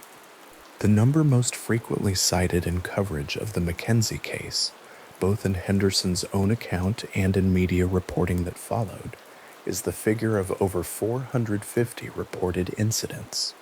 That number referred to discrete reports of anomalous physical experience submitted by visitors and guides during a period that extended from the late 1990s into the early years of the following decade. The reports were not uniform. They ranged from brief, mild experiences, an unexpected cold sensation, a feeling of disorientation lasting a few seconds, to more substantial physical incidents involving collapse or the discovery of unexplained marks on the body. What the figure represented was not 450 dramatic events, but 450 separate accounts of something that did not fit the ordinary visitor experience, accumulated across multiple tours and many different people. The coverage that emerged from Scottish newspapers in the early years of the case treated the figure with the flat declarative precision of local reporting. The Scotsman. And Scotland. On Sunday both ran early coverage that placed the Mackenzie Poltergeist in the ordinary register of a news item, not horror journalism, not a feature designed to unsettle, but the kind of local story that sits between a council meeting report and a weather column. That register, odd as it might seem for the content, was not inappropriate. The case had been documented, the accounts existed, the number of reports was real. What the newspaper coverage was reporting was not that a ghost existed, but that something measurable, a body of reported experiences, a pattern in testimony from independent sources, had accumulated at a specific address in Edinburgh. The category of reported physical marks became one of the most discussed aspects of the case, and it is worth describing the pattern carefully. The marks most consistently reported were bruises, contusions on the arms, legs, and torso that visitors or guides discovered during or immediately after a tour of the mausoleum or the prison enclosure. In some instances, these were noticed during the tour itself by the person or by someone accompanying them. In others, they were discovered afterward, when a visitor changed clothes or showered and found a discoloration they had not noticed before. The accounts that carried the most weight in Henderson's record were those where the marks were observed by a second person, a companion who had been present throughout the visit and who was in a position to confirm both the absence of the mark before entry and its presence afterward. These corroborated accounts were a smaller subset of the total, but their presence in the record was consistent enough to constitute a recognizable category rather than isolated anomalies. Scratches were also reported, less frequently than bruises, but in enough instances to appear as a distinct category within the compiled accounts. Welt-like marks, raised areas of skin with no obvious environmental cause, appeared in a handful of cases. The physical environment of the mausoleum, rough stone, low clearances, uneven ground, provided some obvious candidates for accidental contact that went unnoticed in the moment. Henderson's record did not dismiss those possibilities. What it noted was that several of the marks appeared in locations on the body that would have been difficult to contact accidentally against the mausoleum's surfaces, given the positions visitors had occupied during the tour, and that the pattern of the marks in some cases did not correspond to what a scrape or knock against stone would typically produce. The accounts from tour guides occupy a particular place in the case record because they came from people with repeated exposure to the site and the experience of witnessing a large number of different visitor groups.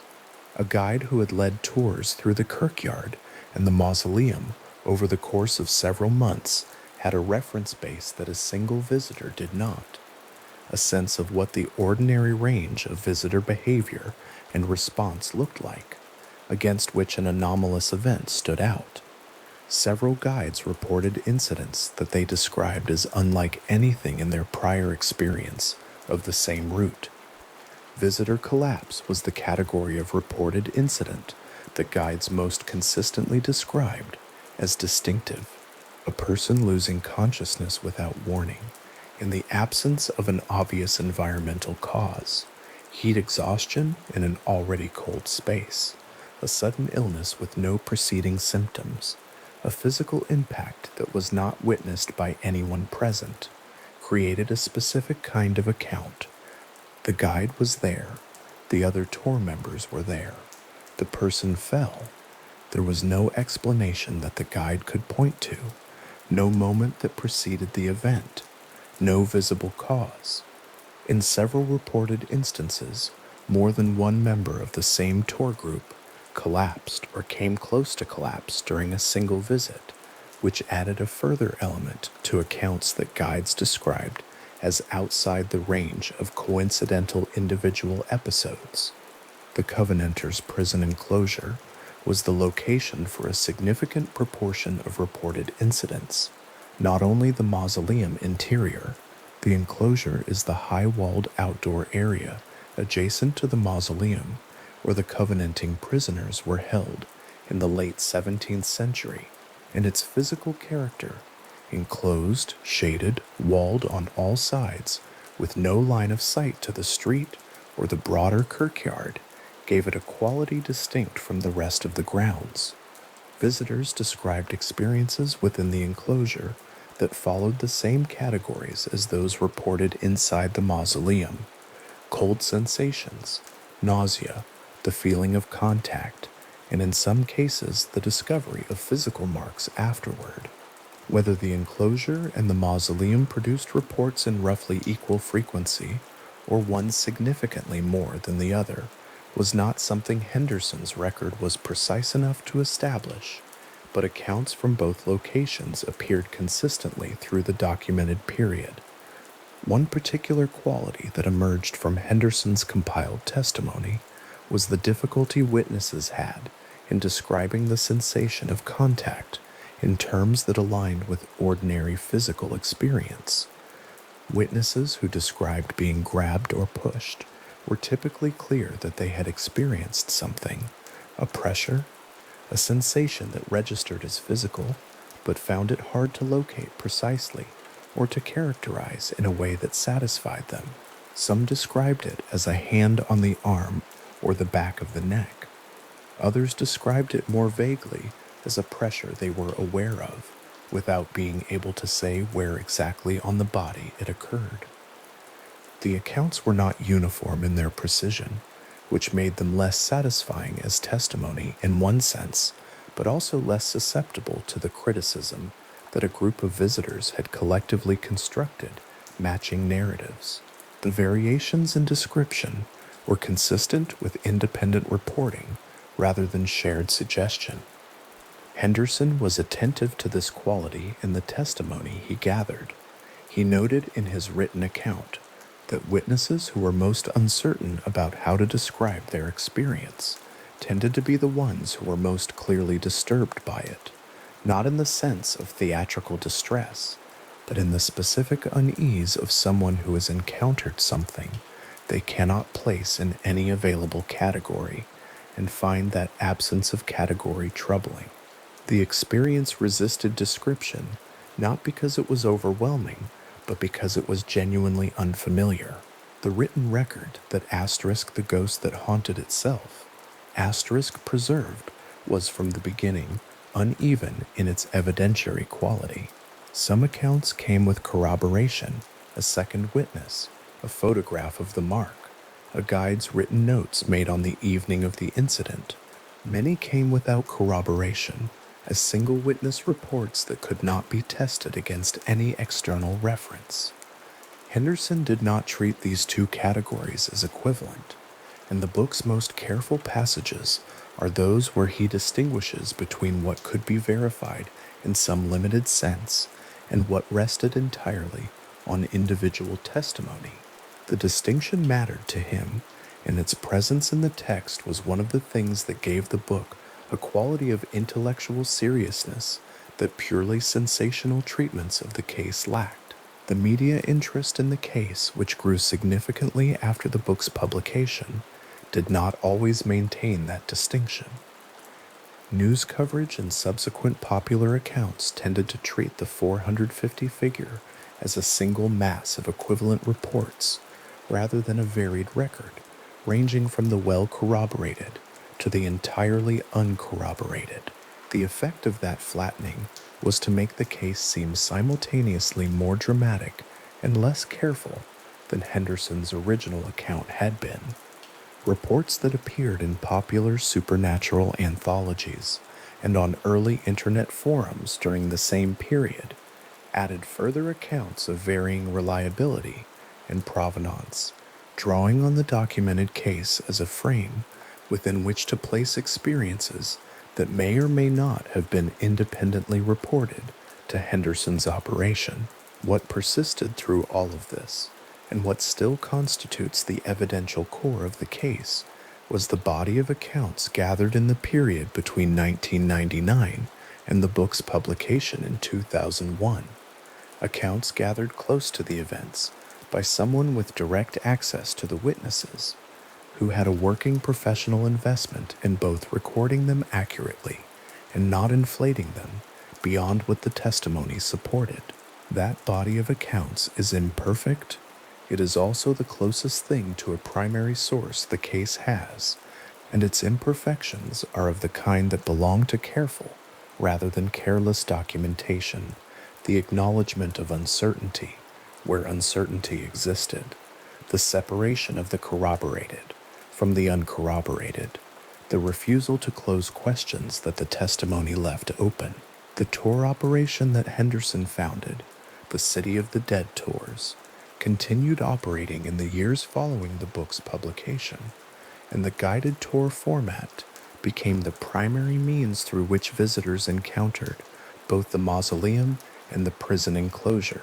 Access to these areas required a guide, and the guide was present for every visit, which meant that every visit was, in a limited but real sense, an observed event. The guides accumulated their own records of incidents. Some wrote detailed notes. Some reported verbally to Henderson or to tour management. The ongoing nature of the operation created a continuing observational context that most paranormal cases do not have. A regular, structured, guided human presence in the site, rather than occasional visits or one-off investigations. Whether that structure produced more reliable documentation or simply more documentation is a question the record does not fully answer. A site visited daily by guided groups who know the location's reputation will produce more reports than a site of equivalent physical characteristics visited rarely by people with no foreknowledge of the location. That much is straightforwardly true. What the tour format's influence on the report count cannot explain, on its own, is the physical mark category, accounts of bruises and scratches discovered on bodies that had been under the observation of a guide and other tour members throughout the visit. Those accounts existed independently of visitor expectation, in the sense that expectation could shape what someone felt or believed they had experienced, but could not place a bruise on their arm. There were accounts from guides themselves, not only visitors. A guide was not a naive first-time visitor, arriving with a heightened readiness to experience something unusual. A guide had been through the site dozens or hundreds of times. A guide knew the physical environment, knew where the low clearances were, knew the ground surface in the enclosure, knew the temperature differential between inside and outside the mausoleum. When guides reported experiences that they described as anomalous, those reports carried a different character than visitor accounts, not because guides were more credible per se, but because they carried more contextual information, a more precise sense of what ordinary experience at the site felt like, and a clearer frame against which to register deviation. Some guide accounts described the same categories as visitor accounts: cold sensations, the feeling of contact, physical disorientation. A smaller number described more dramatic incidents, the simultaneous distress of multiple tour members at a specific point in the enclosure, a change in atmosphere in the mausoleum that the guide described as having a physical quality they could not attribute to the building's ordinary environmental conditions. These accounts were not separated out and given special weight in Henderson's record, which was a reasonable approach. A guide's testimony was not, by virtue of their familiarity with the site, more verifiable than a visitor's, only more contextually situated. The question of what to make of the marks, the bruises, the scratches, the welts, occupied a significant place in how the case was discussed, both in Henderson's account and in the media coverage that followed. The physical mark category was what separated the Mackenzie case, in the view of those who studied it, from the larger class of reported hauntings, where experiences were primarily perceptual or emotional, feelings, sounds, sightings, impressions. A bruise was something that could be seen. It could be photographed. Its location on the body could be described precisely. It either corresponded to the physical environment of the mausoleum, or it did not. That concrete quality was what made the marks interesting to researchers and difficult to set aside. Henderson was careful not to overstate what the marks implied. The book did not argue that the marks proved a poltergeist. It documented the marks as reported phenomena, noted the cases where corroborating observation existed, and left the interpretive question where the evidence left it, open. That posture, which might seem cautious to a reader looking for conclusions, was in practice the most defensible approach to material that resisted definitive characterization in either direction. The marks existed in the record. What had caused them was a question the record did not close. There was also the detail of what guides described as the variability of the site, the sense that the mausoleum and the prison enclosure did not produce the same quality of experience on every visit.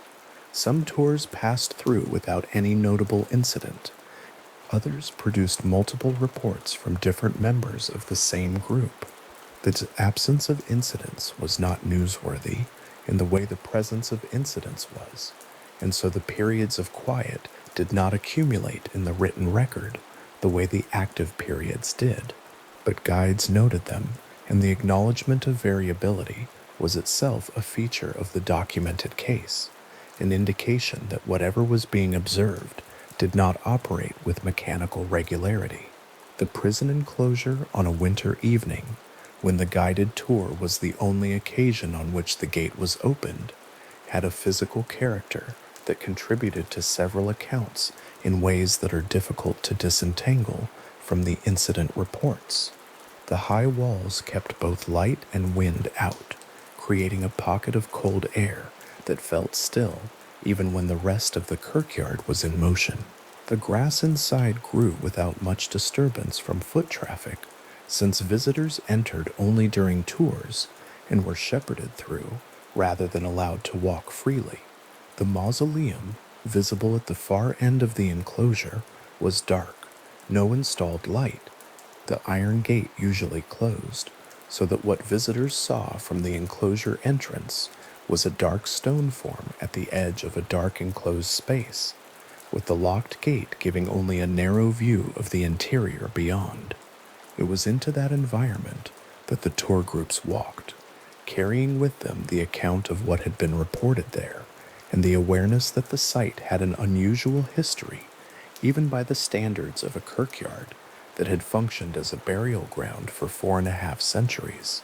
The combination of environmental conditions and prior knowledge was part of what made the case interesting to researchers, and also part of what made it difficult to isolate any single variable as an explanation for the reports.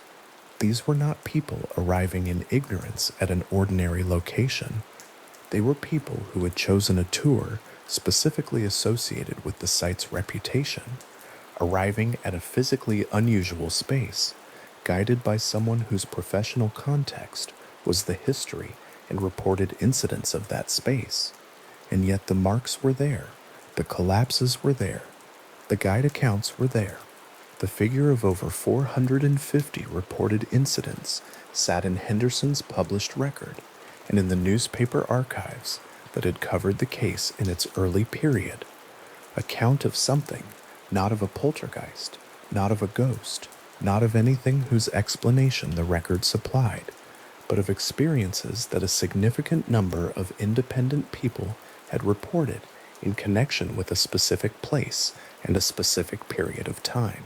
Whatever the explanation for those experiences, the experiences themselves had been documented. The documentation had been published. The published record had persisted in Henderson's book and in the archive coverage and in the institutional memory of the tour operation as an object in the world that subsequent researchers could examine. It is that persistence that gives the case its particular quality. The incidents are not in living memory only. They are in print. They were reported to newspapers that still exist and can be consulted. They were collected by a person whose name is attached to them and who stands accountable to the description he gave. The case is not a rumor preserved in oral tradition. It is a documented record with a publication date, an author, a publisher, and a body of corroborating newspaper coverage, a record that is imperfect, as all documentation of this kind is imperfect, but that exists in the specific, locatable, retrievable way that printed things exist. The mausoleum itself has not changed. The iron gate is there. The stone is there. The interior is dark and damp and cool, as it has been since 1691. The enclosure is walled and locked. The grass inside is still relatively undisturbed. The two sites positioned within a short distance of each other in the southwestern corner of Greyfriars Kirkyard. Every year, visitors continue to arrive on guided tours. Every year, some of them report experiences that they describe afterward in the same categories that appear in Henderson's early record. The tour operation logs these accounts as it has since the operation began. The accounts continue to accumulate. What the accumulation represents, what the count of reported incidents, the mark photographs, the guide testimony, the newspaper coverage, and the published book represent, taken together, is a record of something that happened to a lot of people in a specific place, persistently, over an extended period of time, and that none of the available frameworks environmental, psychological, historical, paranormal, has yet accounted for completely. The record is there. It holds a large number of experiences that its subjects described as genuine, that its primary documentarian treated with appropriate care, and that remain, in the precise sense of the word, unexplained. Henderson's book, which began the process of making that record legible to anyone who looked for it, sits in library collections and in second-hand bookshops in Edinburgh and elsewhere. Its pages hold the dates and descriptions of over 400 separate accounts, the details varying, the categories consistent, the names of the witnesses preserved in the text alongside the record of what they reported. It is not a perfect document. It is the document the case has. And the document, with all its imperfections and its careful acknowledgement of uncertainty, is what remains of the early years of the Mackenzie case, a written account of something that resisted easy explanation then and resists it still, held in pages that have been in print for more than 2 decades, the ink settled and quiet. The question it contains no closer to a settled answer than it was on the day the account was first committed to paper. The word poltergeist comes from 2 German words pressed together across centuries of use, poltern, meaning to rumble or to knock, and geist, meaning spirit.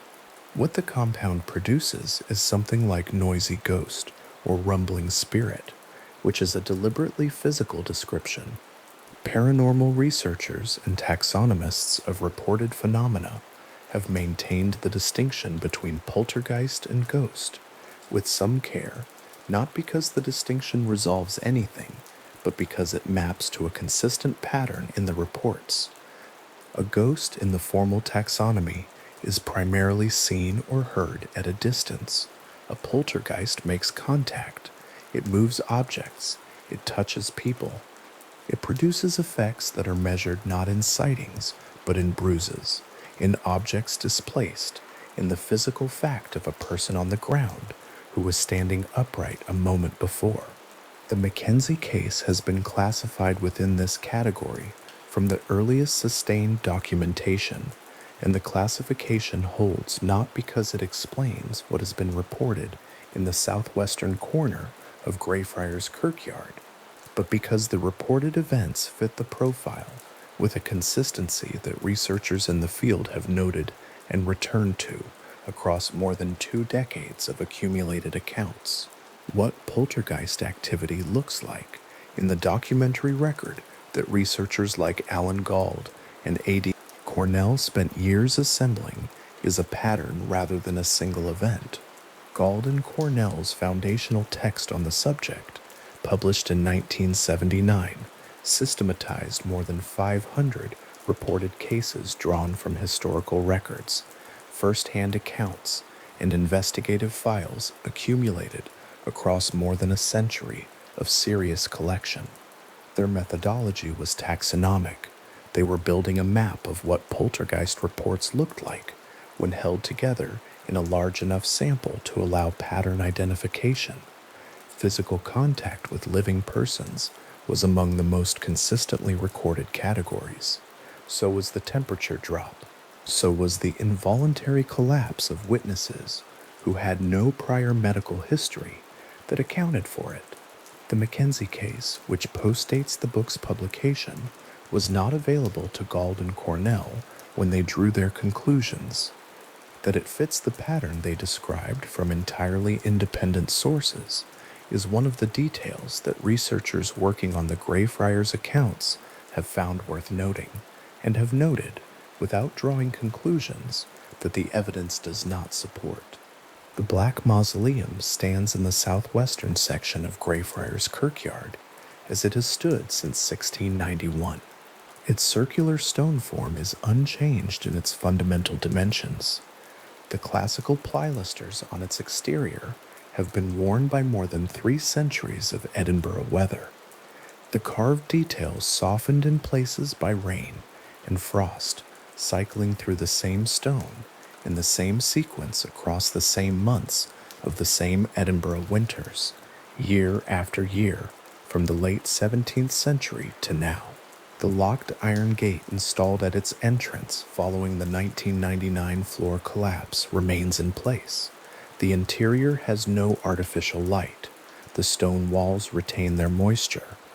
The temperature inside the mausoleum measures, on most recorded readings, a few degrees below the air outside, a fact that is simply a characteristic of stone buildings of this construction type, with this degree of shade in this particular position within a walled kirkyard in a northern city. The physical conditions of the mausoleum are well documented. They are interesting independently of any report associated with the site, because the conditions themselves are a variable that researchers examining the reported experiences have returned to with some frequency and with some seriousness. Vic Tandy was an engineer at Coventry University whose research into infrasound produced a paper published in the Journal of the Society for Psychical Research that has become one of the more frequently cited pieces of work in the broader conversation about physical environments and reported anomalous experience. Tandy's interest had begun when he noticed that the laboratory where he worked produced, in some areas and not others, feelings of unease and visual disturbance that had been attributed informally by colleagues to the room's reputation as an uncomfortable place to spend extended time. What Tandy found when he began measuring was a standing wave of infrasound at approximately 98 hertz, sound produced at a frequency below the threshold of human hearing, generated in this case by an extractor fan, and resonating in the room at a wavelength that happened to match the natural resonant frequency of the human eyeball. At approximately 18 to 19 hertz, infrasound can produce peripheral visual disturbances, feelings of dread or unease, pressure sensations in the chest, and a generalized physiological discomfort that the experiencing person has no obvious sensory cue to attribute to an external source. The experience arrives without an apparent cause. It feels, as several of Tandy's subjects described it, like something is wrong, but nothing visible is wrong, and nothing in the immediate environment provides an explanation that the conscious mind can attach the feeling to. Tandy went on to conduct measurements at a reported haunted location in the crypt of Coventry Cathedral. He found infrasound levels consistent with those that had produced the discomfort in his laboratory. The paper he published on this finding is careful in its framing. It does not claim to have solved the question of haunted locations or to have produced a complete account of every reported phenomenon in every site that has been described as haunted. What it claims is more specific and more useful, that infrasound at particular frequencies produces particular physiological effects in human subjects, that enclosed stone spaces are capable of generating and sustaining standing waves of infrasound, and that some reported experiences in some reported locations may be accounted for, at least in part, by this mechanism. The Black Mausoleum has not been formally measured for infrasound in a published study of record. The conditions that would allow infrasound to develop and persist, an enclosed stone space, particular dimensions, proximity to sources of low-frequency mechanical noise, including wind moving across and through the high walls of the kirkyard, are present. Whether infrasound is present in measurable quantities remains an open question. The hypothesis has been raised. It has not been tested to a published standard at this specific site. The work of Dr. Richard Wiseman and his colleagues at the University of Hertfordshire provides a different angle on the same general territory. Wiseman's studies of visitor experience at reported haunted locations, work conducted at Hampton Court Palace and at the South Bridge Vaults in Edinburgh, which are a stone underground space, A short walk from Greyfriars Kirkyard, with its own substantial accumulation of reported experiences, produced findings that have been widely discussed in the literature on anomalous experience and its relationship to prior expectation. The Southbridge vaults share some physical characteristics with the Black Mausoleum: low ceilings, damp stone, persistent darkness, enclosed chambers that trap cold air and keep it. Wiseman's team found, in studies conducted across both sites, that visitors who had been told a location was haunted reported significantly more anomalous experiences than visitors who arrived at the same location without prior suggestion. The effect was consistent and statistically robust. Visitors in the informed group noticed more, reported more, and described their experiences with more conviction, not because they were less reliable, but because expectation is a powerful organizer of experience, and the human perceptual system is designed to detect threat patterns in ambiguous environments. In a dark, cold, enclosed stone space where the mind has been primed to expect something unusual, the threshold for interpreting ambiguous sensory input as unusual drops considerably. This finding does not close the Mackenzie case. It does not account for the bruises, for the collapses witnessed by guides who had not primed anyone, for the marks on skin that were not present before a visit and were present immediately after. What it does is identify a mechanism that demonstrably operates in these conditions and demonstrably produces reported anomalous experiences, even in the absence of any other contributing factor. The honest position is that both mechanisms, the psychological effect of prior expectation and whatever else may be occurring in the mausoleum, could be simultaneously active. Research findings of the kind Wiseman produced do not eliminate the anomaly. They establish the baseline from which the anomaly, if it exists, would need to be measured. The Covenanters' prison enclosure lies within a few dozen meters of the mausoleum's entrance. Its high stone walls have stood for more than 3 centuries.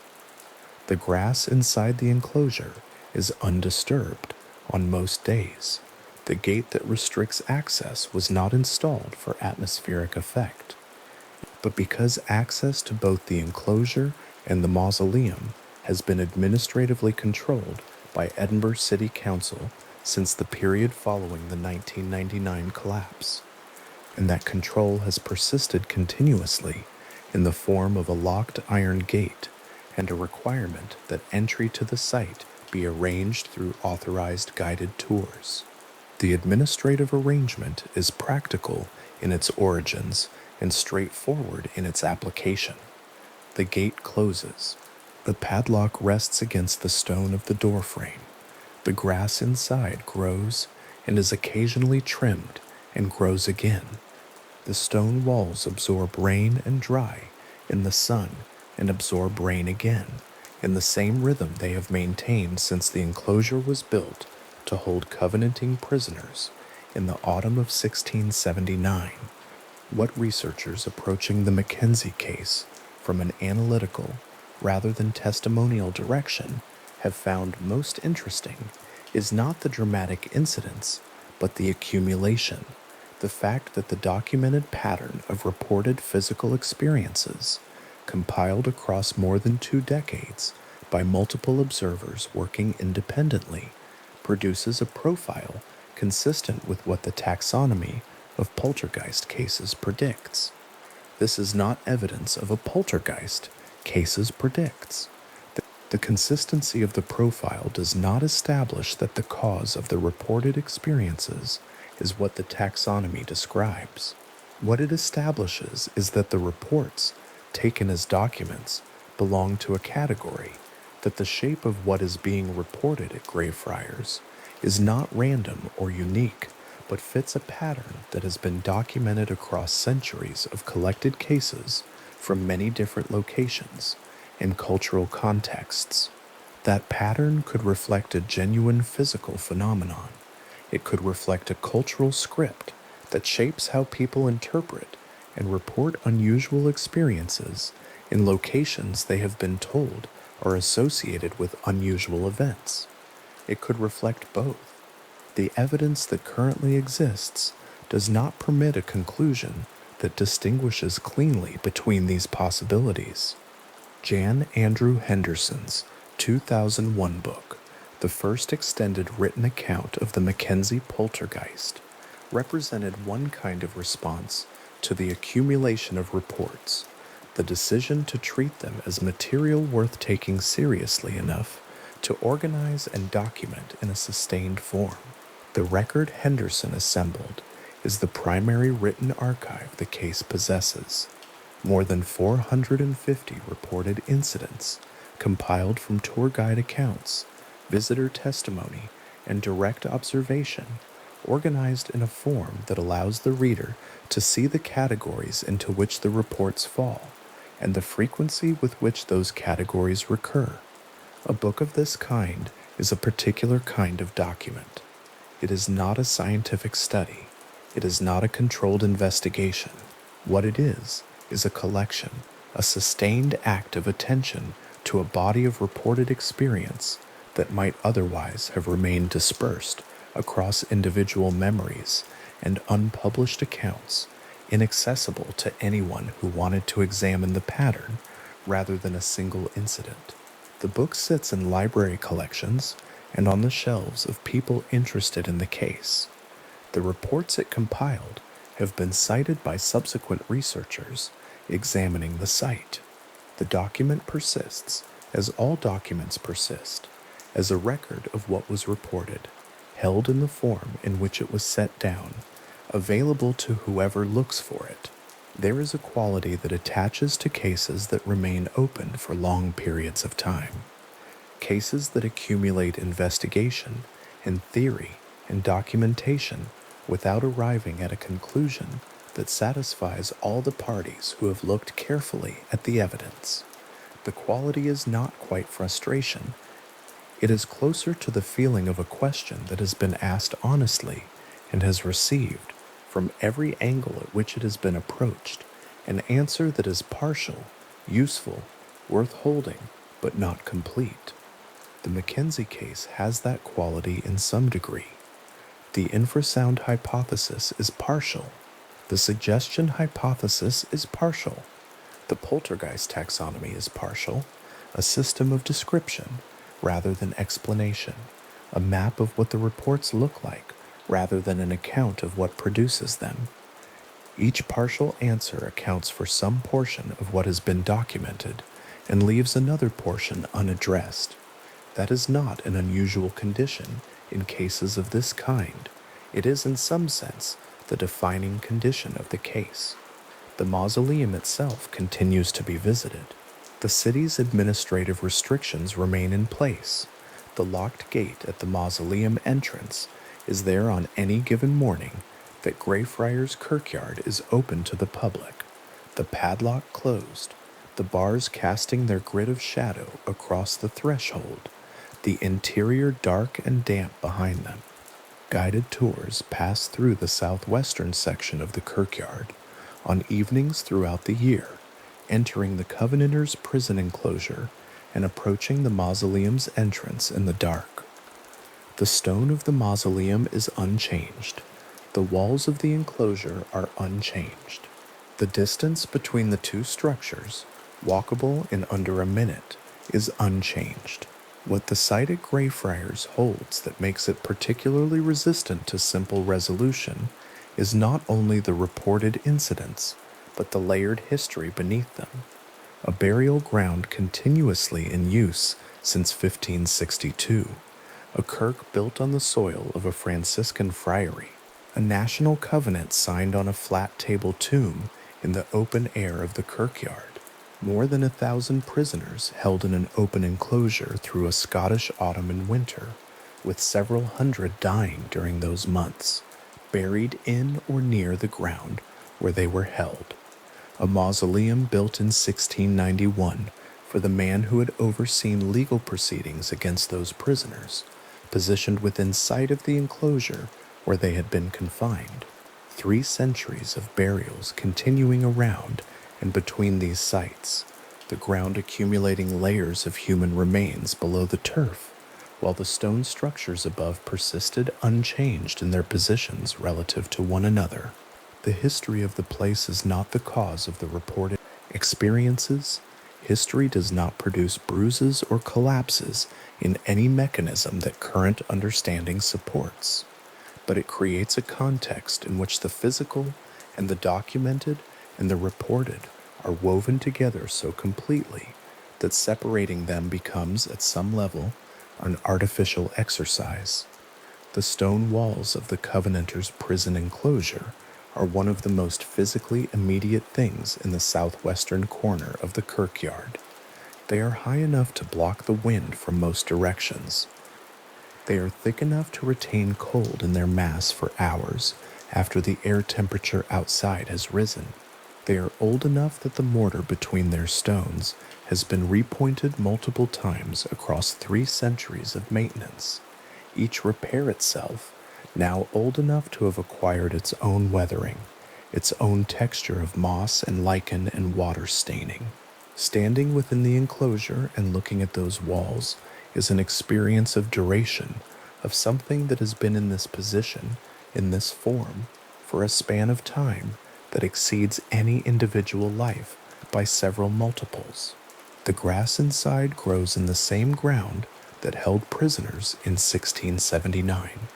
The gate that restricts access in the present is newer than the walls by 3 centuries, but the enclosure it closes has been a defined space, a bounded and enclosed area of ground for the entire period since the prisoners were released or died or escaped. Research into the physical environment of the site has proceeded at varying levels of rigor over the years since the incidents began to be documented. Electromagnetic field measurements have been taken at various points within the enclosure and the mausoleum. Temperature differentials between the interior of the mausoleum and the surrounding kirkyard have been recorded. The psychological literature on expectation and environment has been applied in various degrees of formality to the conditions under which visitors to the site report their experiences. None of this has produced a published conclusion that closes the question. The measurements exist. The data they represent is available to researchers who look for it. What the data has not produced is a mechanism that accounts for all of the reported categories of experience: the bruises, the collapses, the tactile sensations, the localized cold, the nausea, in a unified explanatory frame that researchers across the relevant fields find satisfying. The Journal of the Society for Psychical Research, in which Tandy's infrasound paper appears, is one of the longer-running journals in the field of anomalous experience research. It has been published since 1884. Its archive holds more than a century of investigations, hypotheses, case studies, and theoretical frameworks, a record of serious attempts to bring analytical rigor to a category of reported experience that mainstream science has tended to set aside rather than engage with directly. The archive is available. The papers in it vary in quality, in methodology, and in the strength of the conclusions they draw, as papers in any long-running archive do. What the archive represents, taken as a whole, is sustained attention across a very long period, the record of a community of researchers who believed that reported anomalous experiences were worth investigating carefully rather than dismissing wholesale or accepting without scrutiny. The Mackenzie case is one point in that longer record, not the first of its kind, and unlikely to be the last. The question of what the Mackenzie Poltergeist is, whether it is a named entity in the conventional paranormal sense, a set of physical environmental conditions producing consistent physiological effects, a documented example of expectation shaping perception in an extreme form, or something that none of these frameworks individually accounts for, remains at the point to which the current evidence extends, genuinely open, not theatrically open, in the sense of a story that has withheld its ending for effect, open in the quieter and more persistent sense of a question that honest investigation has not yet closed, that multiple frameworks have addressed and none has resolved, and that continues to generate new reports from new visitors in each successive year, that the locked gate at the mausoleum entrance remains in place, and the guided tours continue to move through the southwestern corner of Greyfriars Kirkyard after dark. The mausoleum itself does not change in response to any of this. The stone is the stone. The dimensions are what they were in 1691, when the building was completed, and Sir George Mackenzie's body was interred within it. The lower vault, exposed since the floor collapse of 1999, remains below the main chamber, accessible in principle through the opening the collapse produced. Dark and cold, and present beneath the space where visitors stand during supervised tour visits. The distance between the mausoleum and the Covenanters' prison enclosure is what it has always been, a few dozen meters of kirkyard ground, shaded by trees, surrounded by the same high stone walls that have enclosed the southwestern corner of the site since the 17th century. There is no resolution here, and the narration does not manufacture one. What there is instead is the record, the accumulated documentation of a specific place and its associated history and its associated reports held in the forms in which they were set down. In Henderson's book, in the pages of the Journal of the Society for Psychical Research, in the Edinburgh newspaper archives, where early coverage of the incidents appeared in the flat declarative language of local reporting, in the administrative records of Edinburgh City Council, noting the installation of the locked gate and the ongoing restriction of access, in the memories of tour guides who witnessed collapses and described them afterward in whatever forms their descriptions took. The record is extensive. It does not resolve into a single account. It holds, instead, the full range of what was documented and reported and hypothesized from multiple positions by people who approached the site from very different starting assumptions and found from most of those positions that the site resisted easy explanation. The autumn air in Edinburgh grows cold in October, and the stone walls of Greyfriars Kirkyard hold that cold in their mass long after the afternoon temperature has dropped. The kirkyard is open to the public through most of the year, and on any given day that it is open, visitors move through it in the way visitors move through burial grounds in old cities, attentively, quietly, reading inscriptions on stones that have been read by others for centuries. The southwestern corner of the kirkyard, where the enclosure and the mausoleum stand, receives fewer casual visitors than the main paths. The locked gate restricts access. The trees shade the ground.